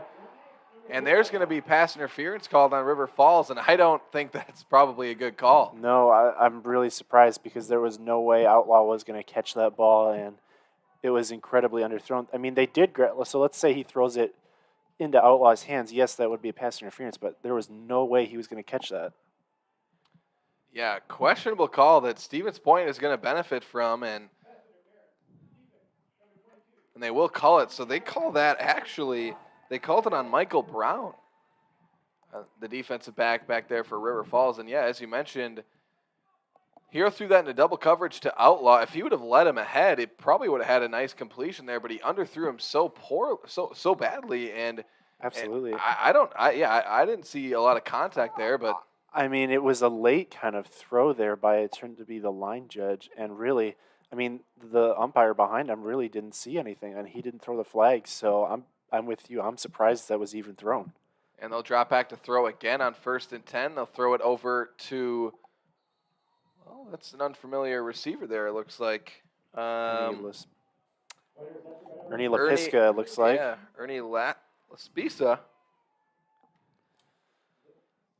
And the plus side for that pass interference call, that keeps the offense on the field. Absolutely. It would have been a 3-and-out otherwise. Absolutely agreed. I mean, that offense hasn't been able to do anything. So, I mean, that's a good point. I mean, we'll take it any way we can get it. And now pistol set here for Stevens Point, 2nd and 4. Hero. And he landed it off up the middle, and that just gets stuffed immediately once again. Ted Androli. That's the second time this drive he has just plowed that offensive line. I don't want to say it's kind of a bull rush because there really hasn't been that much resistance to it. He's just gone right through that offensive line like it's been nothing. Yeah, and I think that time it looked like it maybe came from the outside. He kind of ducked in, got in there, but as you mentioned, Androli just blowing up pointer plays, and Gamble being on the front end, taking the beating back there. 3rd and 8 here. Pistol look, trip. Well, 2 receivers left, 1 right. And the snap to Hero. He's going to go play action pass, rush all over him, rolling right, throwing it, and nice defensive play. That's incomplete. Beautiful play. Yeah, batting it down there was Tanner Larson. The 6'5" defensive back. It's a rough start for the offense to start this second half. No, without question. I mean, they were gifted a first down with that pass interference call. And as you alluded to, it might have been good stuff, but they were unable to really get anything going. And, I mean, you kind of have number 57, Ted Androli, had his fingerprints all over that drive defensively. He feasting in that backfield. I mean, this has been just thorough domination by the Falcons up to this point, and really it's been an impressive game. Not a great snap. And they punted away. That's Unger. That's I think it was partially tipped. May have been. And it's going to roll all the way down to the River Falls 23, and that's where the Falcons will take over. And let's see if this Pointers defense can get a stop for the first time in this game. Yeah, I mean, we talked about it. The game was about 21-7 at one point in the second quarter, and we talked about how the Pointers had to get off the field to give themselves a chance. They did stop them on 3rd down, but a face mask call gave the Falcons first down. They scored and really haven't looked back, and they need some nice penetration in the backfield, but unable to get there fast enough. Yeah, quick out route throw complete there to Andy Grobner. And it's going to be 2nd and 5. Really the first time tonight that the quarterback, Cole Henriksen, has really had any pressure on him. Yeah, and he handled it well there, got the completion. But, yeah, he has not been uncomfortable this game. He has been as comfortable as they come. Oh, boy. And up the middle, breaking a tackle, the big bruising running back once again, Luke Fugate. And that's going to be a good 25 or so yards on the carry for Fugate. He's just carrying that runs over from the first half. Just bruising up the middle. It's been impressive to see this offensive line. I mean, they are just manhandling the Pointers up defensive front. Oh, man. A quick throw outside. That looks like Wade on the tackle. That goes nowhere, and it was Wade. He's had a couple nice plays at his D back spot. Pat Wade, the freshman, and that's more of an unfamiliar face here, I believe, on this team as well. He's getting some time starting out at defensive back on the opposite side of Van Ness. Absolutely, and this game, like we talked about earlier, there's been some unfamiliar names been announced, and Wade is just one of the first ones. There's a highlight of this defense. He's been playing relatively well today. Another strike, man. Yeah, and a great throw there from Henriksen. It's going to be about a 7-yard gain, 3rd and 3, but, yeah, we're seeing a lot more freshmen here getting time. We saw Kobe in that first half. He's making plays at receiver, and a lot of times that'll happen here. Losing games as a football team, the coaches are just going to say, all right, let's go to the young guys, see if they got anything for us, and a lot of these freshmen have played well here for the Pointers. And man, is Henriksen getting that ball out quick? This time he's pressured, but now he's going over the middle, and what a play there by Henriksen. He rolls back in the pocket and then steps up, and it's going to be about a 20-yard gain for this River Falls offense. The receiver on the play, A.J. Morrison. That's Morrison once again having another impact in this game. He's had a phenomenal game so far. It's 1st and 10 from the Pointer 25-yard line. Handoff to Fugate. He's got space down the left sideline, cutting inside all the way down to the Pointer 5. Another first down. This River Falls offense absolutely unstoppable right now. As you alluded to, Fugate having a phenomenal game at halftime. He had 106 yards and 3 touchdowns in the game so far. He's just been having a phenomenal game. I think that's what people call video game numbers. Right, it's Madden-like, absolutely. And speaking of video game numbers, Henriksen is going to be close to the end zone. He's got a touchdown. Cole Henriksen with another rushing touchdown, and River Falls goes up 41-7. Well, Carson alluded to it. The offense needs to get out there and give their defense some time to catch their breaths, and unable to do that, defenses go right back out on there, and that machine that is the River Falls offense puts up their 6th touchdown of the game. It's been just lights out offense. Yeah, and again, shades from that initial stout game earlier in the year. Just not a lot of positives to take away for the Pointers here in this one thus far. It's 42-7 as the extra point is good. and 10 minutes to go here in the third quarter. And what can point to? I know we keep asking the question, keep talking about it, but what in the world can they do to figure something out offensively? I think you got to get the ground game going. Work some of that clock a little bit. Let that defense kind of get some rest because they're just getting gassed. No, absolutely. I 100% agree. I think the offensive line hasn't really done a good job at protecting Hero today, but what they have done well on some plays is they've given some nice holes for the running backs, whether that's Gamble or Stegall. So if you can get a solid run game, that'll take some time off the clock and give some rest to that defense. Because right now, I mean, you can't really fault. I mean, yes, the defense are giving up the points, but you can't really fault them because the offense isn't really giving them any time to rest. So I mean, they're going to be tired. Yeah, you can look at it from a lot of different ways. You could say it's on the offense for not letting them have rest, or on the defense Absolutely. for not getting the ball back to the offense. It's Right. just not a lot of good here for the Pointers. Well, And it's incredible because according to the first half stats, River Falls has had the ball for 17 minutes and 30 seconds. The Pointers had it for 12:30.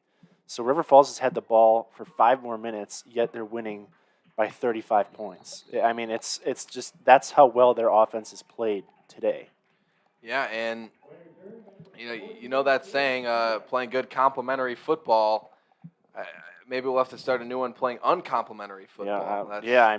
That's what the Pointers are doing right now. Their offense hurting their defense hurting their offense. Special teams haven't noticed any glaring issues, but Because, I mean, they haven't really, in all fairness, they haven't really done much of that today. they have not. And they're going to start this drive at their own 40-yard line, so a nice field position to start off at least here. And they're in shotgun, the bunch set. Hero takes the snap, going deep down the field, and that's going to be caught for a big play, a 25-yard gain. And on the reception, once again, there was Ernie Laspisa, and he's the senior wide receiver for the Pointers. So giving the seniors some catches. But, yeah, as soon as we were talking about how this offensive line hasn't been doing a good job protecting Hero, some fantastic protection. They were able to step up in the pocket and deliver a strike right down the field. Maybe that play there drives some energy into this offense here. Absolutely. It will be 1st and 10 from the River Falls 36. Trips left. Hero dropping back to throw again. He's got pressure all over him, and he throws a duck that's going to be incomplete. He may have gotten hit on the throw. Man, I mean, as soon as I compliment the offensive line, it seems like the River Falls just blows right through them again. I mean, they have just feasted on this offensive line today, and it's been a clinic, not only offensively but defensively. But, there was this saying we talked about, like, in broadcasting basketball, sometimes the player just needs to see the ball go through the net to get something positive to go. Maybe the Pointers just need something to go right their way and maybe get some momentum to try to go into that rematch against Stout next week. And they'll have 2nd and 10 here at the 36. They'll just drop back to throw again. Pressure again. Hero running up the middle, and he's going to get sacked Gonna get a hold, before I he think. gets back to the line. There will be a flag on the field. While I wait for that flag, again, I got a little bit of insight, I think, to the quarterback situation here. Some exclusive sideline reporting here tonight. There we go. And we were a little confused if Max Hero was injured last week, is why Schrader came into the game. He may have been hurt for a bit. His helmet just came off, but I'm told that Schrader just did come into the game last week to spell Hero. They just made the choice to finish with Schrader, but now Hero getting the start this week, so something to keep in mind there as well. Yeah, I mean, Schrader came into the game last week, and he was electric. I mean, that was really one of the only bright spots of the offense last week. So maybe we'll see him in the fourth quarter here or in the later parts of this third quarter here if they get the ball back. Yeah, it's an interesting thing to keep our eyes on, as it's going to be 2nd and 20 for the Pointers after the holding penalty. But this game, I don't think Heroes made a lot of bad choices. It's really been poor offensive line play a lot. But yeah, Schrader looked great last week. They seem to have definitely a couple different choices at least back there. Agreed. I mean, wide open. Yeah, Aguilera now on the catch, and he's going to get looks Oh, right. gets He's out of there. Out of Wow. 2 tackles. Aguilera stiff-arming, going out of bounds. That is going to be very close to it. No, it will be a first down. So a 22-yard catch and run for Aguilera. Well, you'll take it any way you can get it. And I was talking about, you got to see something positive happen. Maybe that's something for Aguilera to hold on to for this upcoming week as well. And it'll be 1st and 10 here from the River Falls 23-yard line. Jeremy Kobe's made some nice plays. Maybe we'll see if they could go down the field to him. A tall, lanky receiver and Kobe. Quickness, and Hero drops back to throw, going outside, quick hitch route to Outlaw, and a good 9-yard gain there. We'll give him 8 and be 2nd and 2. Well, Outlaw was a little surprised. I think that ball was a little underthrown because typically on those things it should be right into you, but he had to fall down to catch that. So it was a great play by Outlaw on an underthrown ball. Yeah, no doubt. And 2nd and 3 here for the Pointers. Shotgun look, they're going to hand it off to Gamble. Or rather Stegall looks like out there, and going to be close to a first down. It is Stegall, and are they going to give him the first?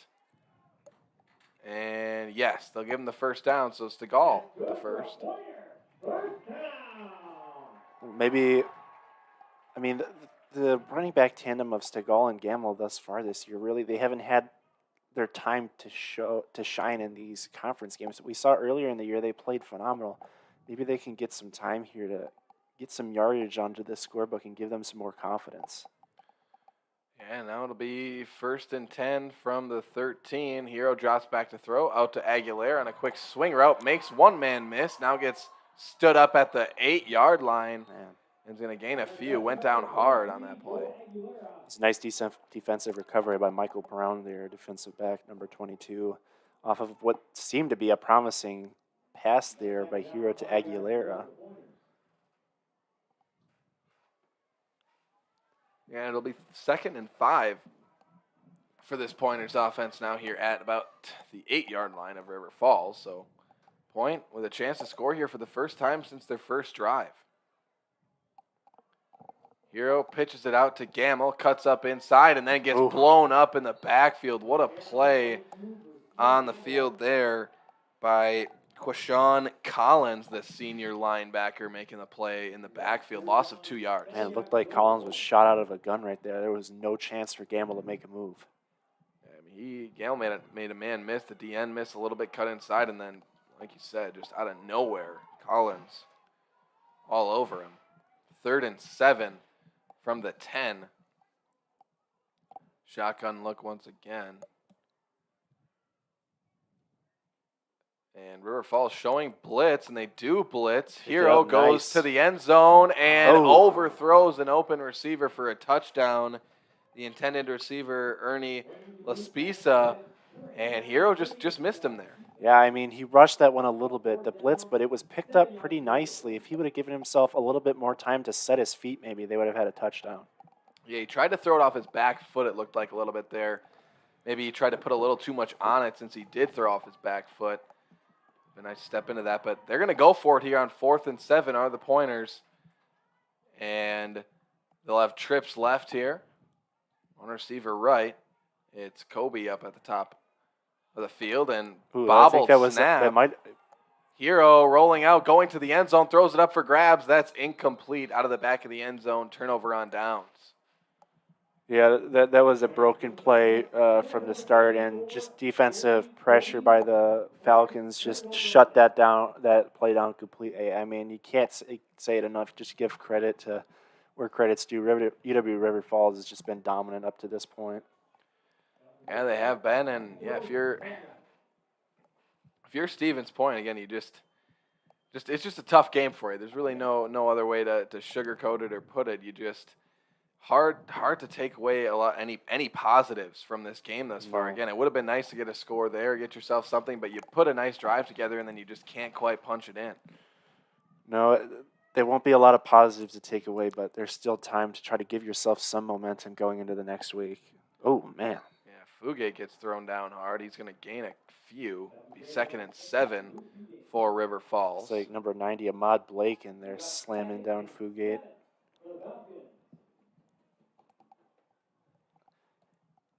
It will be 2nd and 7. River Falls comes out in the pistol. 2 receivers left. 1 right. We'll see how aggressive this River Falls offense is here if they just keep it on the ground. Well, they're free going to shot. Throw, and man, it's going to be a sack on Henriksen, as you mentioned, a free rusher who actually missed. That was Ernstmeyer, but a couple different Pointer players with the sack there. I mean, Erstmeyer missed tackle, but you got to give credit to Hendrickson to be a little elusive there, shaking off the first tackle. I mean, he's shown today why he's the starting quarterback. I mean, we were talking before the game, we weren't sure. And he's just played himself one heck of a game. For that defense, it's one of the few times they actually got to that backfield. Absolutely. Hendrickson dropping back to throw. He's going deep, and a dangerous throw is going to be incomplete. It would have been an unreal catch if Reisman would have been able to catch it. But again, on the sack, the play before was Berkeley Corvino, as they're going to give the solo sack to. So Corvino on the sack. That was a great high pointing the football on offense, but defense that time just able to outplay him. I mean, that seems like the first time today. And look at this, the first punt of the day for the Falcons. Pointers defense finally gets something. Yeah, and it will be fourth and 13. And, yeah, you're right, the first punt of the game for River Falls in their own end zone. Dangerous, punted high but shallow punt. And this will be fair caught at the River Falls 35. So Stevens Point is going to be in prime position to put up a score here. And you can't ask for better field position than at the opposing team's 35-yard line. No, absolutely. You know, this is like the kind of drive you get such nice field position, you have to score. I mean, you got to give yourself something to cheer about going into next week because, you know, if you can't score off of a punt to your opponent's 35-yard line, that's going to be demoralizing. Yeah, I mean, the last drive was probably demoralizing enough, missing the fourth down. And, yeah, if you pile it on here with getting this field position and not being able to get any points out of it, that is, as you mentioned, going to be tough. But first and 10 from the 35.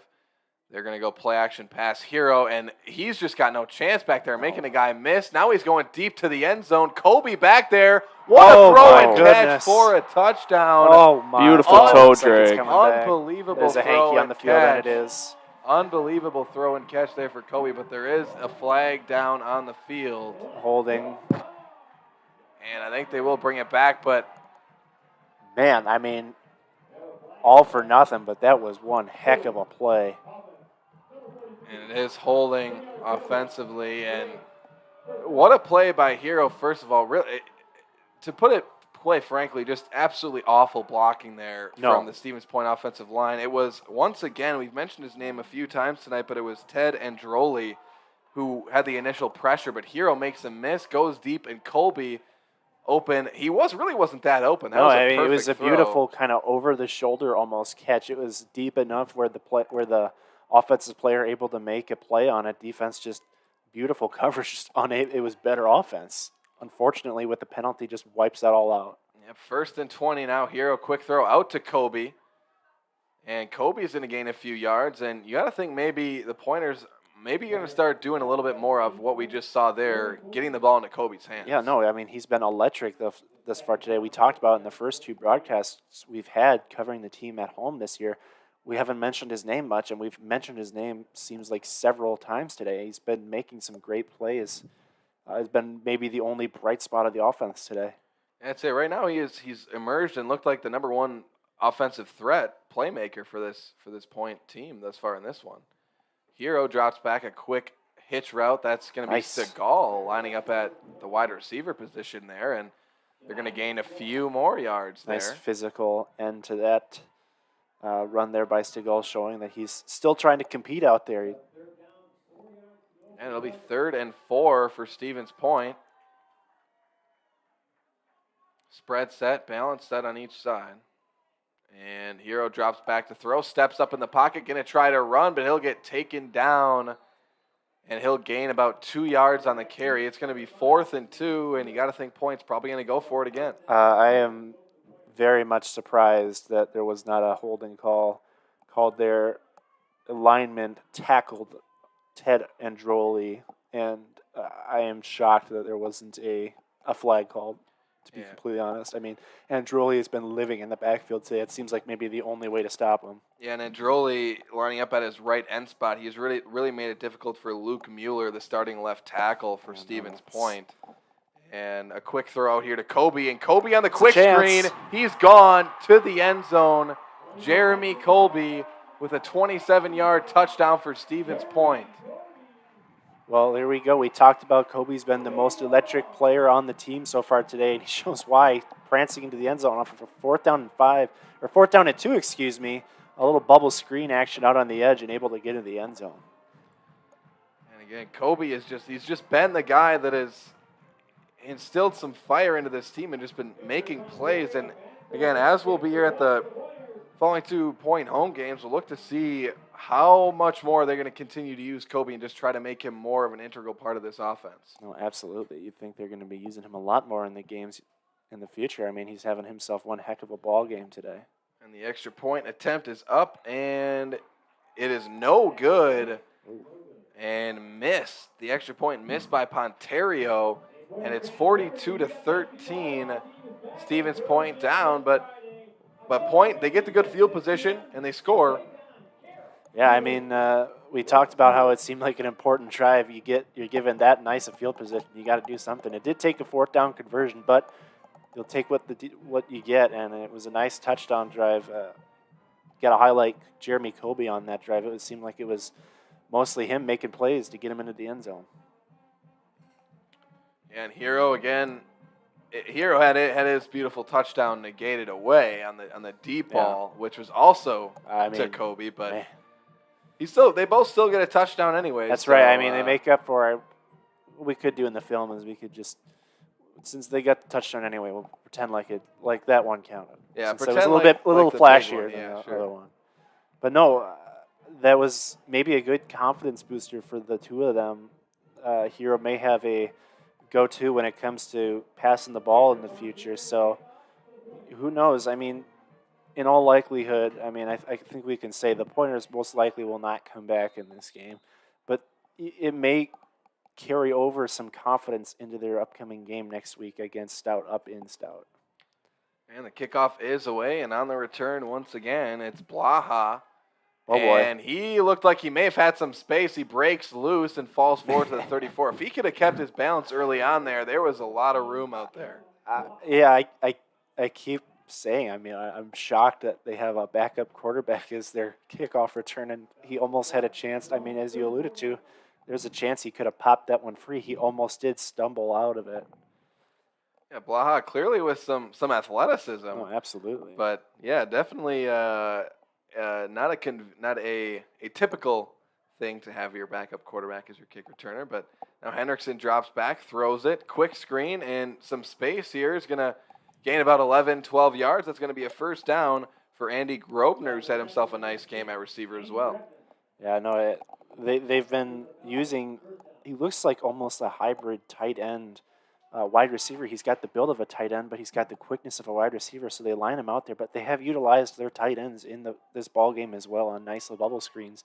Maybe got away with a false start, looked like. You know, Henriksen's going to keep it on the read option. He'll get stuffed 4 yards behind the line of scrimmage on the tackle. Looked like Leviticus Key,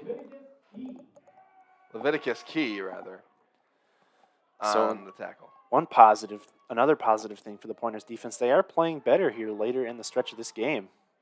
And now that is going to be completed to Grobner again, just short of the line of scrimmage. It'll be 3rd and 12. It was a low pass that Grobner was able to just scoop off the ground there. I'm surprised he was able to catch that because it was going straight to the ground.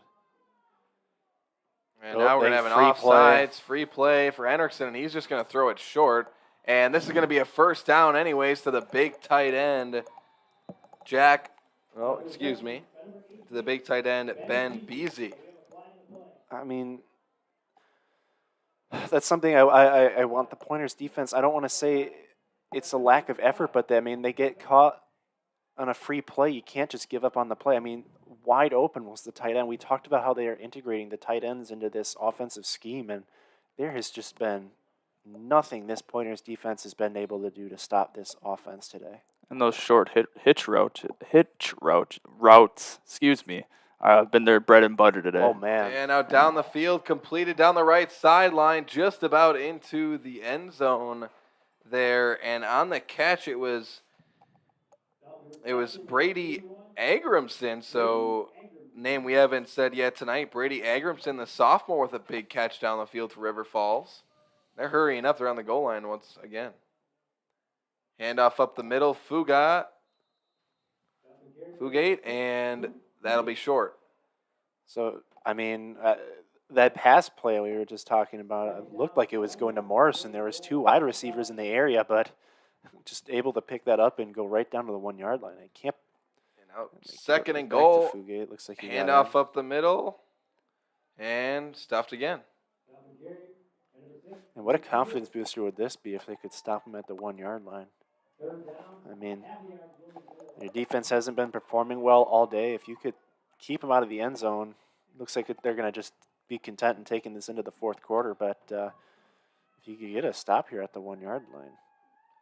Yes, we're at 11 seconds here left in the 3rd quarter, and we're going to take a quick break and be back with more Pointer football right after this on 90 FM and SPTV.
Welcome back, everybody, as we get set to resume play here in the 4th quarter, And River Falls threatening to score here. It's 3rd and goal at the 1 yard line.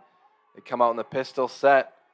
Fugate flanking Henriksen. They will drop back to throw. Henriksen is going to take it in himself. Touchdown, River Falls, 48-13. They had 3 options at scoring there. He could have handed it off to Fugate.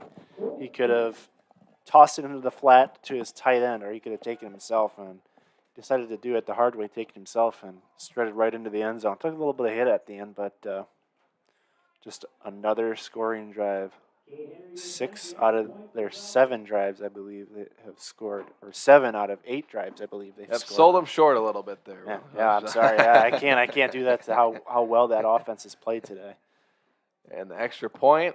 Speaking about playing well, the special teams unit. I mean, 7 for 7 on extra points. Every aspect of this River Falls team today has played lights out. I mean, there's a lot to be proud of, and what a bounce back. I'm assuming a bounce back win for them after a tough game against La Crosse.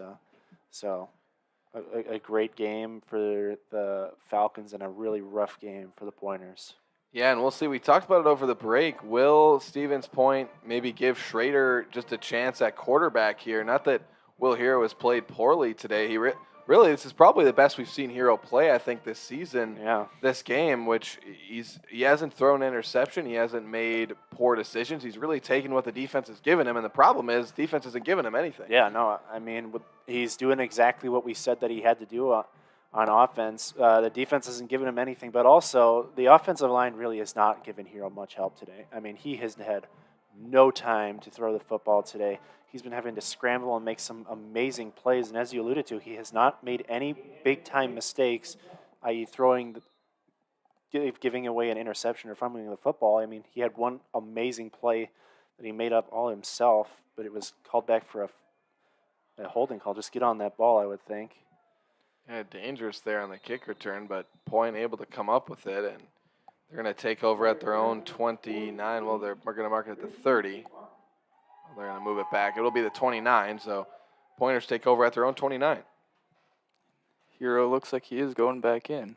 Yeah, Hero is going back in, as Carson alludes to. But, this is I'm surprised by this move. You're down by so much, and I know you want to get your guys some reps, but this is your starting quarterback we're talking about here. You don't want to potentially risk him to get hurt in kind of garbage time, as they call it. Yeah, it's a tough balance there between you want to get reps because you haven't played well today, but you also don't want to get your player hurt. And he's going to go deep down the field. He's got Outlaw open, and Outlaw drops it down the left sideline. That was an absolutely perfect throw. That was a 55-yard bomb from Max Hero that was right on the money. Outlaw just dropped it. I think that was his best pass of the day. I mean, it was perfect. Everything on that play was executed perfectly except the catch at the end. And I think your point to how Max Hero has played well today. I mean, he's made some very nice throws today. They may be short little out and ups, but they have been right on the money. And Hero, he's not the reason why the Pointers are losing today. He's been playing a great game. It's just been a rough day so far for the Pointers. Yeah, ditto that. As we mentioned, Hero, he had the nice throw that got negated in their last drive, which then he kind of made up with the screen pass throw and touchdown. But that was just a perfect throw, and that's a 50-yard completion wiped off because Outlaw just flat out dropped the football. I mean, it was by far his best ball, and you alluded to it. It was 50 yards in the. It was a beautiful pass by Hero. And the end of 3rd and 9 here for Point first. Hero's going to roll out left, looking to run, now going over the middle, and that's caught. And that really should have been pass interference. The defensive back got there early, and again, Jeremy Kobe. Hero finding a man he can count on, but Hero's down in the backfield. A bad sign there. Hero on his knees. Now he's laying on his back. Max Hero injured on the play. Bad sign for Stevens Point here. We hope he's all right. We're going to step aside for a moment and be back with an update on the injury right after this on 90 FM and SPTV.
Welcome back, everybody. Max Hero was all right, ran off the field, but he's going to come out for a play. Schrader's going to run for a few yards as he comes into the game at quarterback.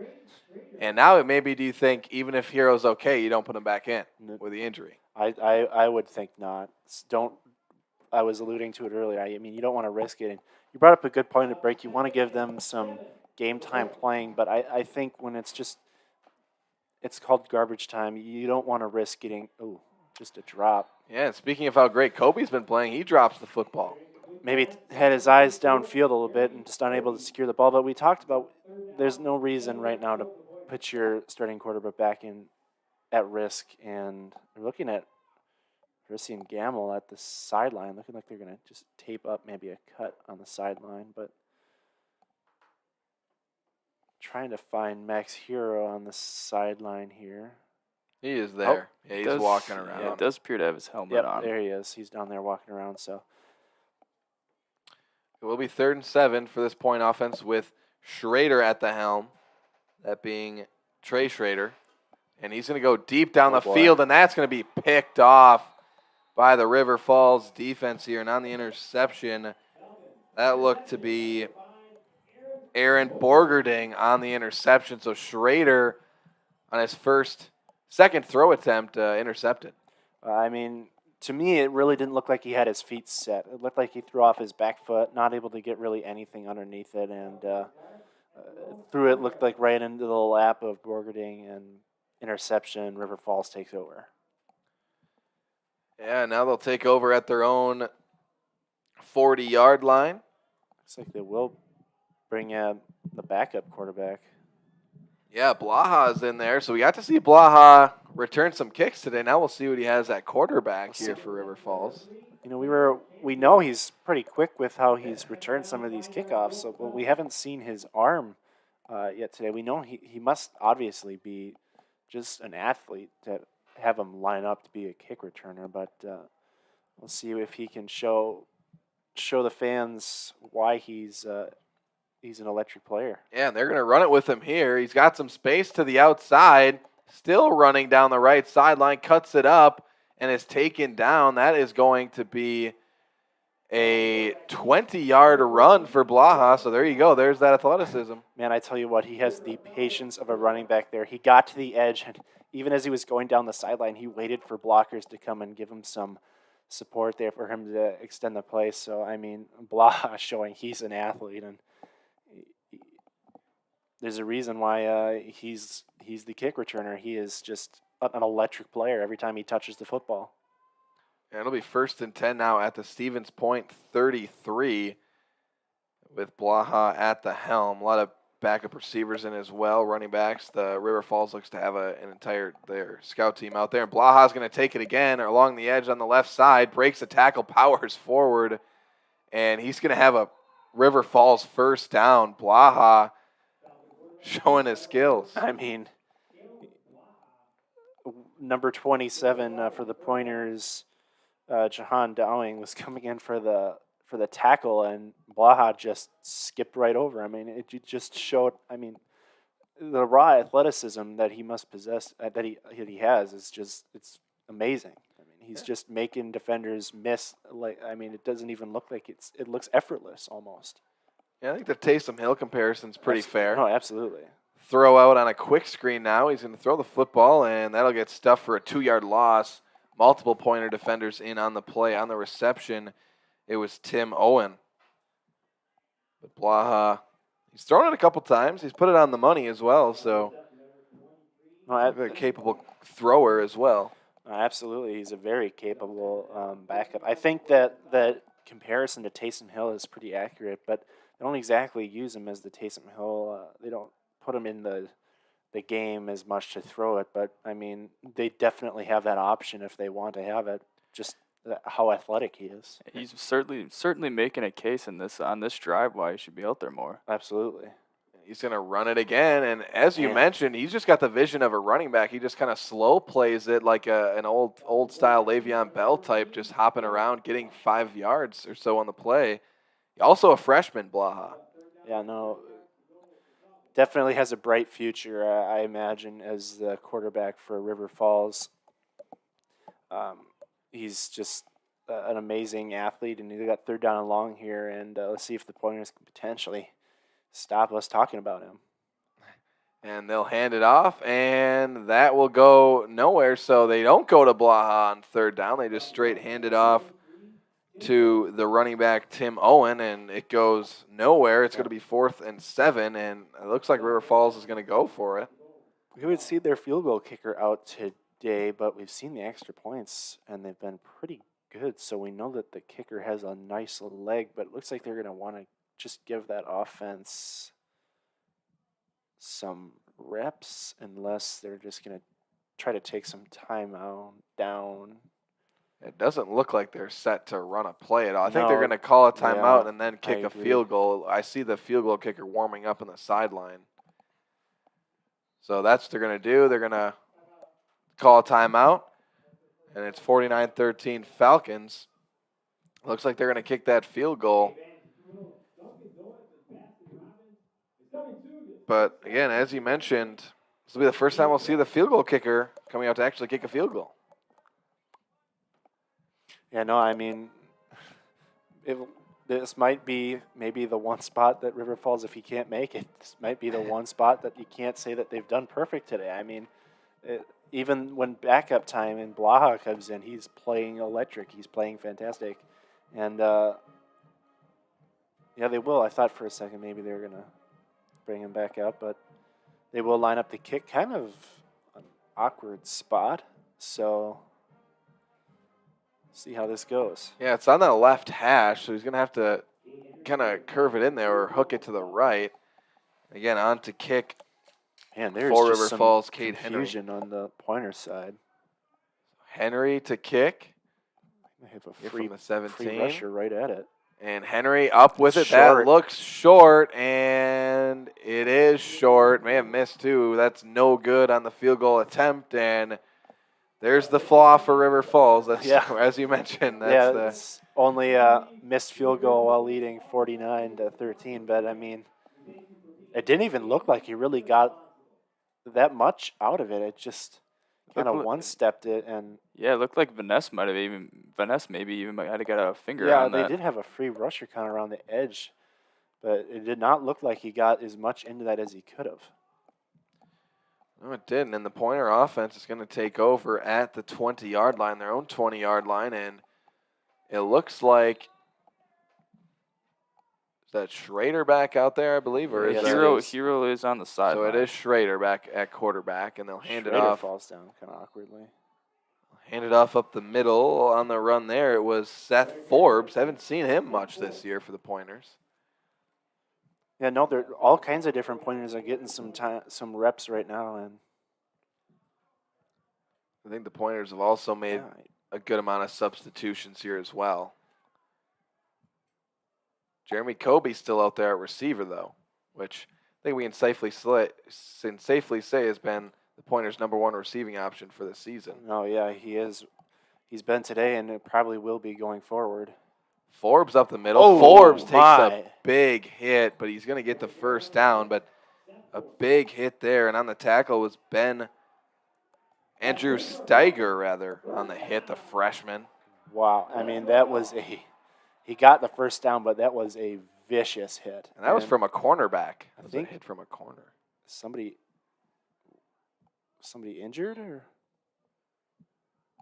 I'm not quite sure what the pause in play was there. I don't know, but a lot of confusion out there for sure. And out at receiver now for the Pointers, Teron Miller, the junior. First time we've seen him tonight.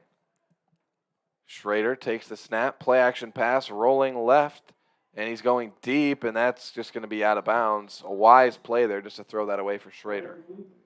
Another Pointers quarterback ends up on his back after the play. I mean, there has just been no time and no place for them to throw the football. They've just had pressure in their face all day. That's going to be a point of emphasis this upcoming week, is that the line has to get better pressure. They've had some good plays today, but really it's just been River Falls has been feasting in that backfield. Yeah, and that's something to think about as the handoff up the middle. That time on the carry was Jeffrey Williams, but something to think about there with your starting quarterback he got hurt in this game, maybe had a minor injury last week. Mm-hmm. You're really going to start getting into a situation where all your quarterbacks are getting injured if they're getting hit like this. And maybe as an offensive scheme, you maybe get rid of the ball quicker in a lot of on plays or some remedy for that. No, you're exactly right. It is dangerous if they keep getting hit all this time, because who knows, maybe one play as they're falling back, they accidentally lean on their hand and they injure their throwing hand and they're unable to go. I mean, it's dangerous continuing to get hit every play. Yeah, Schrader's going to drop back to throw on 3rd and long. He's got got a man open. wide open, and it's caught down the left sideline, heading towards the end zone, and he is gone. It looks like Aguilera on the catch, and it is Aguilera, and that is going to be a good 65-yard touchdown throw from Trey Schrader to Aguilera. Man, I mean, there was nobody within 10 yards of Aguilera, and he just kind of able to strut into the end zone. It was a nice play offensively, and finally something positive. Yeah, that was just a busted coverage for River Falls, as you mentioned. There should be somebody back there, a last line of defense, but no one was back that play, and Schrader found him. But in all fairness, once again, I mean, there was not much time and space for the quarterback to throw. We saw it earlier on the touchdown pass to Jeremy Kobe, that it was kind of a little bubble screen, get it out of Hero's hand quick, and this time it was Schrader working his magic, finding an open receiver down the sideline, and Pointer's able to score. Yeah, and that is, the extra point is good there for the Pointers. And it is 49-20 now. The Falcons lead the UW-Stevens Point Pointers here. But it's been, in general, there have been some bright spots today. I mean, for the Pointers, you can point out Jeremy Kobe has been playing a great game. Joe Aguilera, that last drive, had a nice catch and run for a touchdown there on a nice pass by Schroeder. And so, I mean, you brought up how it's a good point to keep quarterbacks healthy. I legitimately, I know Max Hero is a very good athlete, but both Hero and Schroeder have shown some bright spots.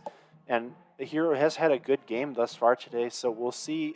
I'm assuming they're going to start him next week, but Schroeder has shown that there is a potential for conversation on some of the plays he's had today.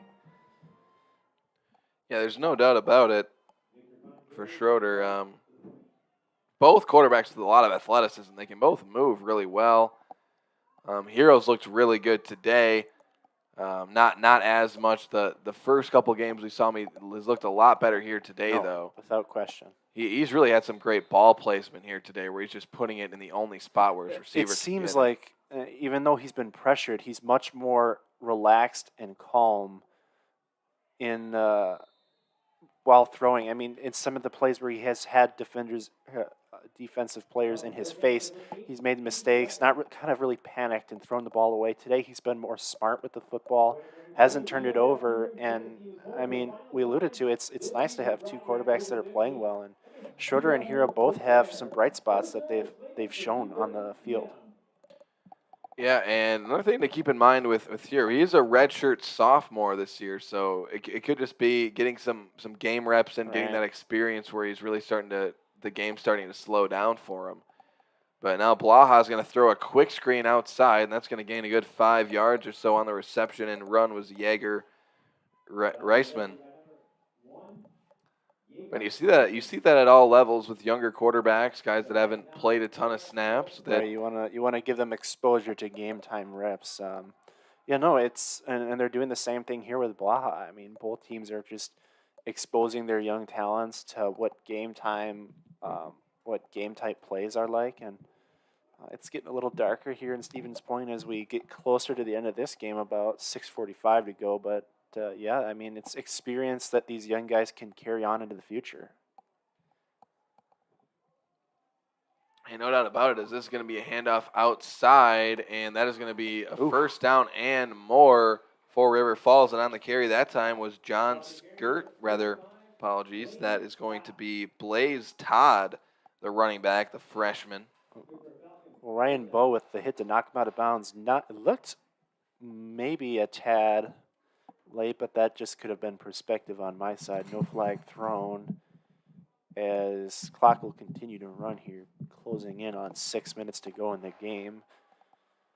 It will be trips right for River Falls. Shotgun look, and they're going to run up the middle with Blaha, and he just falls forward for about 5 yards. That we've been talking about his patience, acting like a running back. This time he just kind of puts his head down and runs forward. Able to pick up 5 and make it a 2nd down and 5 play here.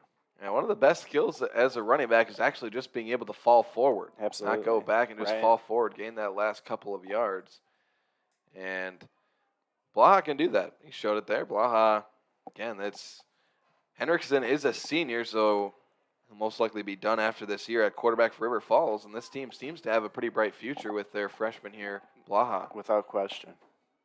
And he's going to take it on the read option, cut inside, and he's going to be close to a first down. Just an electric player. I mean, his first step and move, it's just so fast.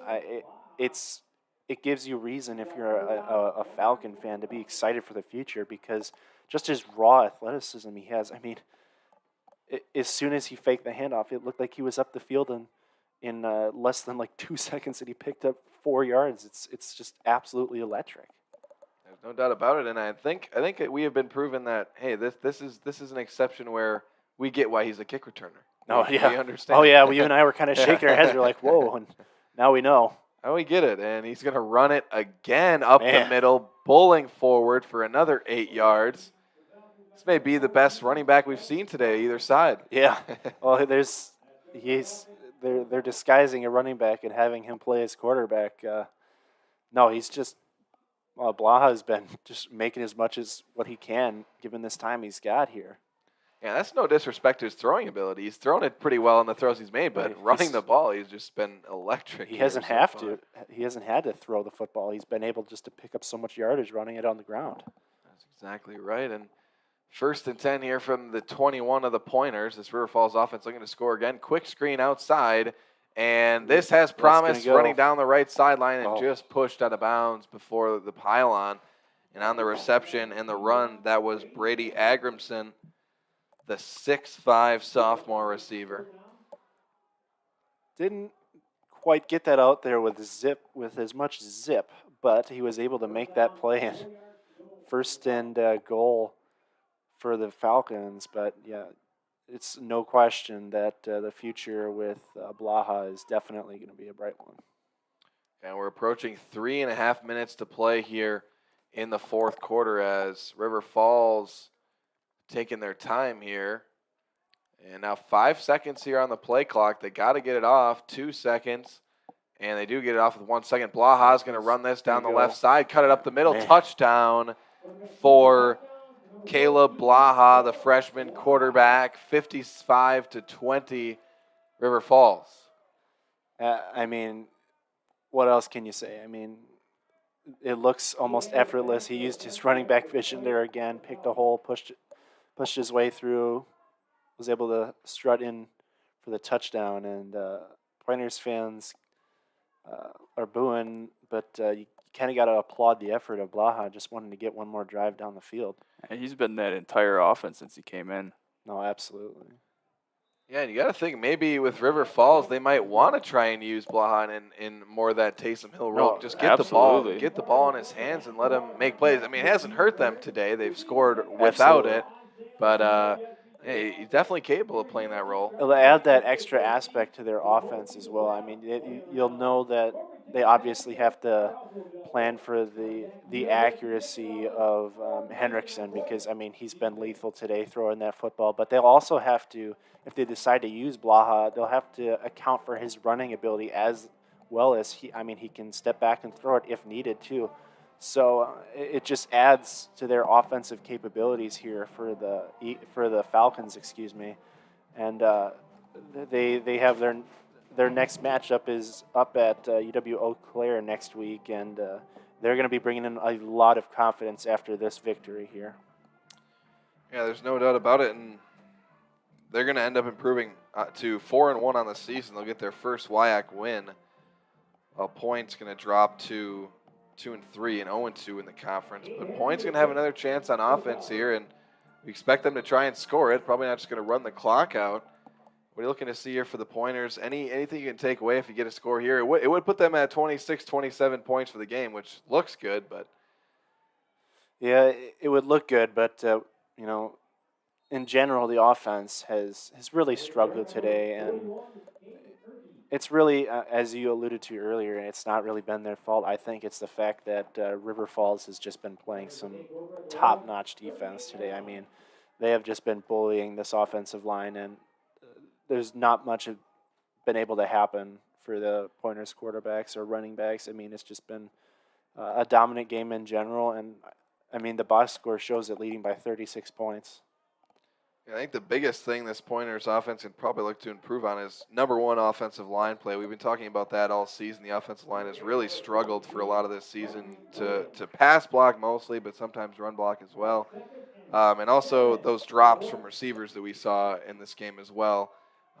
Jeremy Colby actually had a drop as well, so definitely something to work on with catching the football for the receivers as well. No, absolutely. I mean, there's going to be a lot to improve upon this game, and something the Pointers are going to look forward to is the team that they played earlier this year that, quite frankly, really embarrassed them on home field. So we're going to try to use that and give them some fuel for the next upcoming game against Stout. But you alluded, there is a lot that has to be done this week in practice. We got about 2 minutes. And it'll be 3rd and 8 here for Stevens Point. And chant breaking out amongst the fans. I'm not quite sure what they were, I'm not sure either. what or who they were talking about, but I think they wanted someone out there. I don't know exactly who, but yeah, Not too bad for them. yeah, they're not the coaches. They don't get to make any decisions. It's 3rd and 8 for Stevens Point, but Don't delay a a game. timeout, I believe, called first by Stevens Point. Would have been a delay game, but they do call timeout with 1:45 left here in the 4th quarter.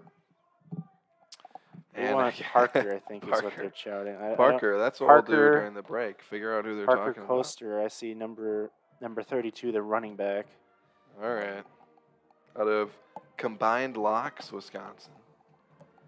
one of the few times the fans have made some noise here in this second Yeah, I half. know. Yes, Yeah. that's- I mean, it's been relatively quiet on the Pointers sideline since there's not really been much to cheer about, but still the stands are still relatively full. But you gotta, if you're a River Falls fan who made a nice long trip over here, you gotta be pretty happy with the way your team played today. Yeah, 56-20 right now. River Falls leads after again losing last week, 45-23 at home against La Crosse.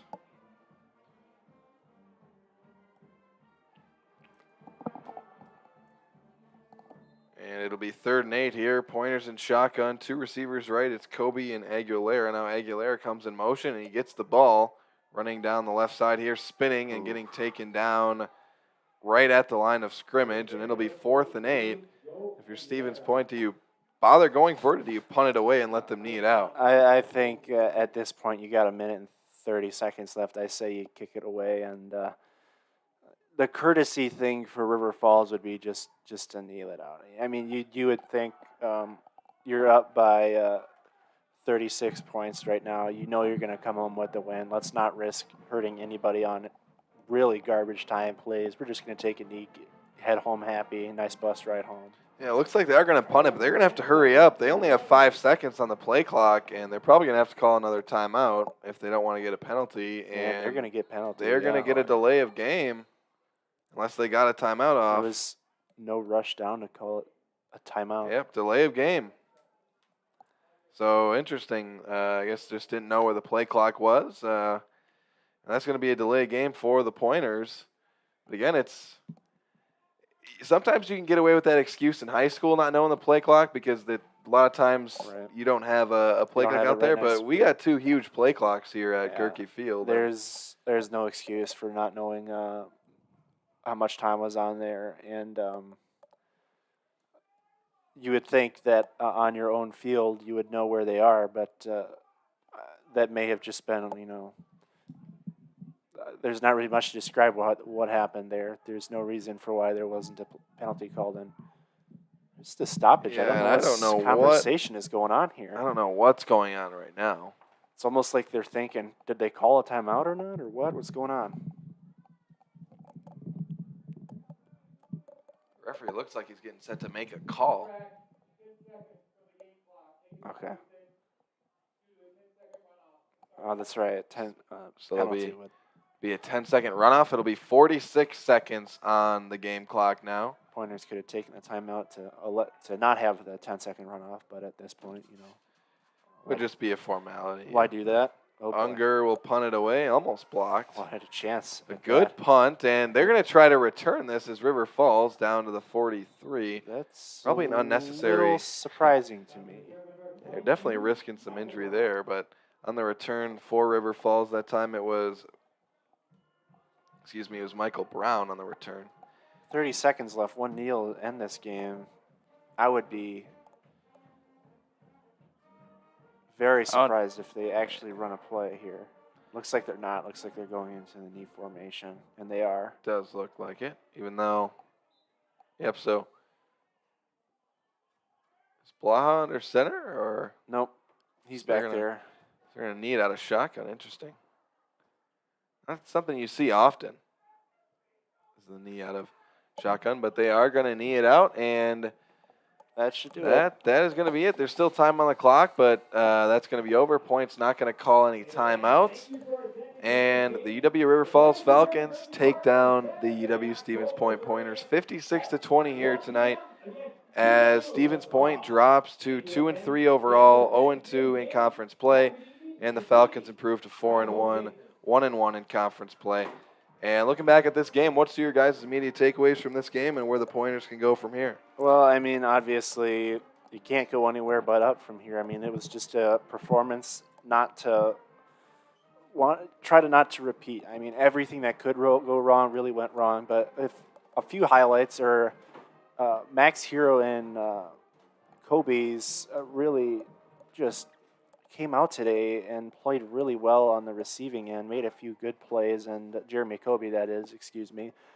So the connection between those two may be a bigger emphasis for the offense going into the next game against Stout, but defensively, they got to play better. I mean, they weren't able to get off the field. Stout was just able to run it right down their throats, and they just played a phenomenal game. And really, it's just going to have to be a week where all the players put it all on the table, everything they did, and they're going to have to work together and figure this thing out because it's not going to get any easier from here. They got the rest of the season to play, but they definitely have time to turn it around, but it's going to have to start now. Yeah, I'm with you. I think they need to take a long, hard look at that film and see what there was a lot for them that they need to fix today, but they got to find a way to stop that run game on defense because that's what really killed them today. Right.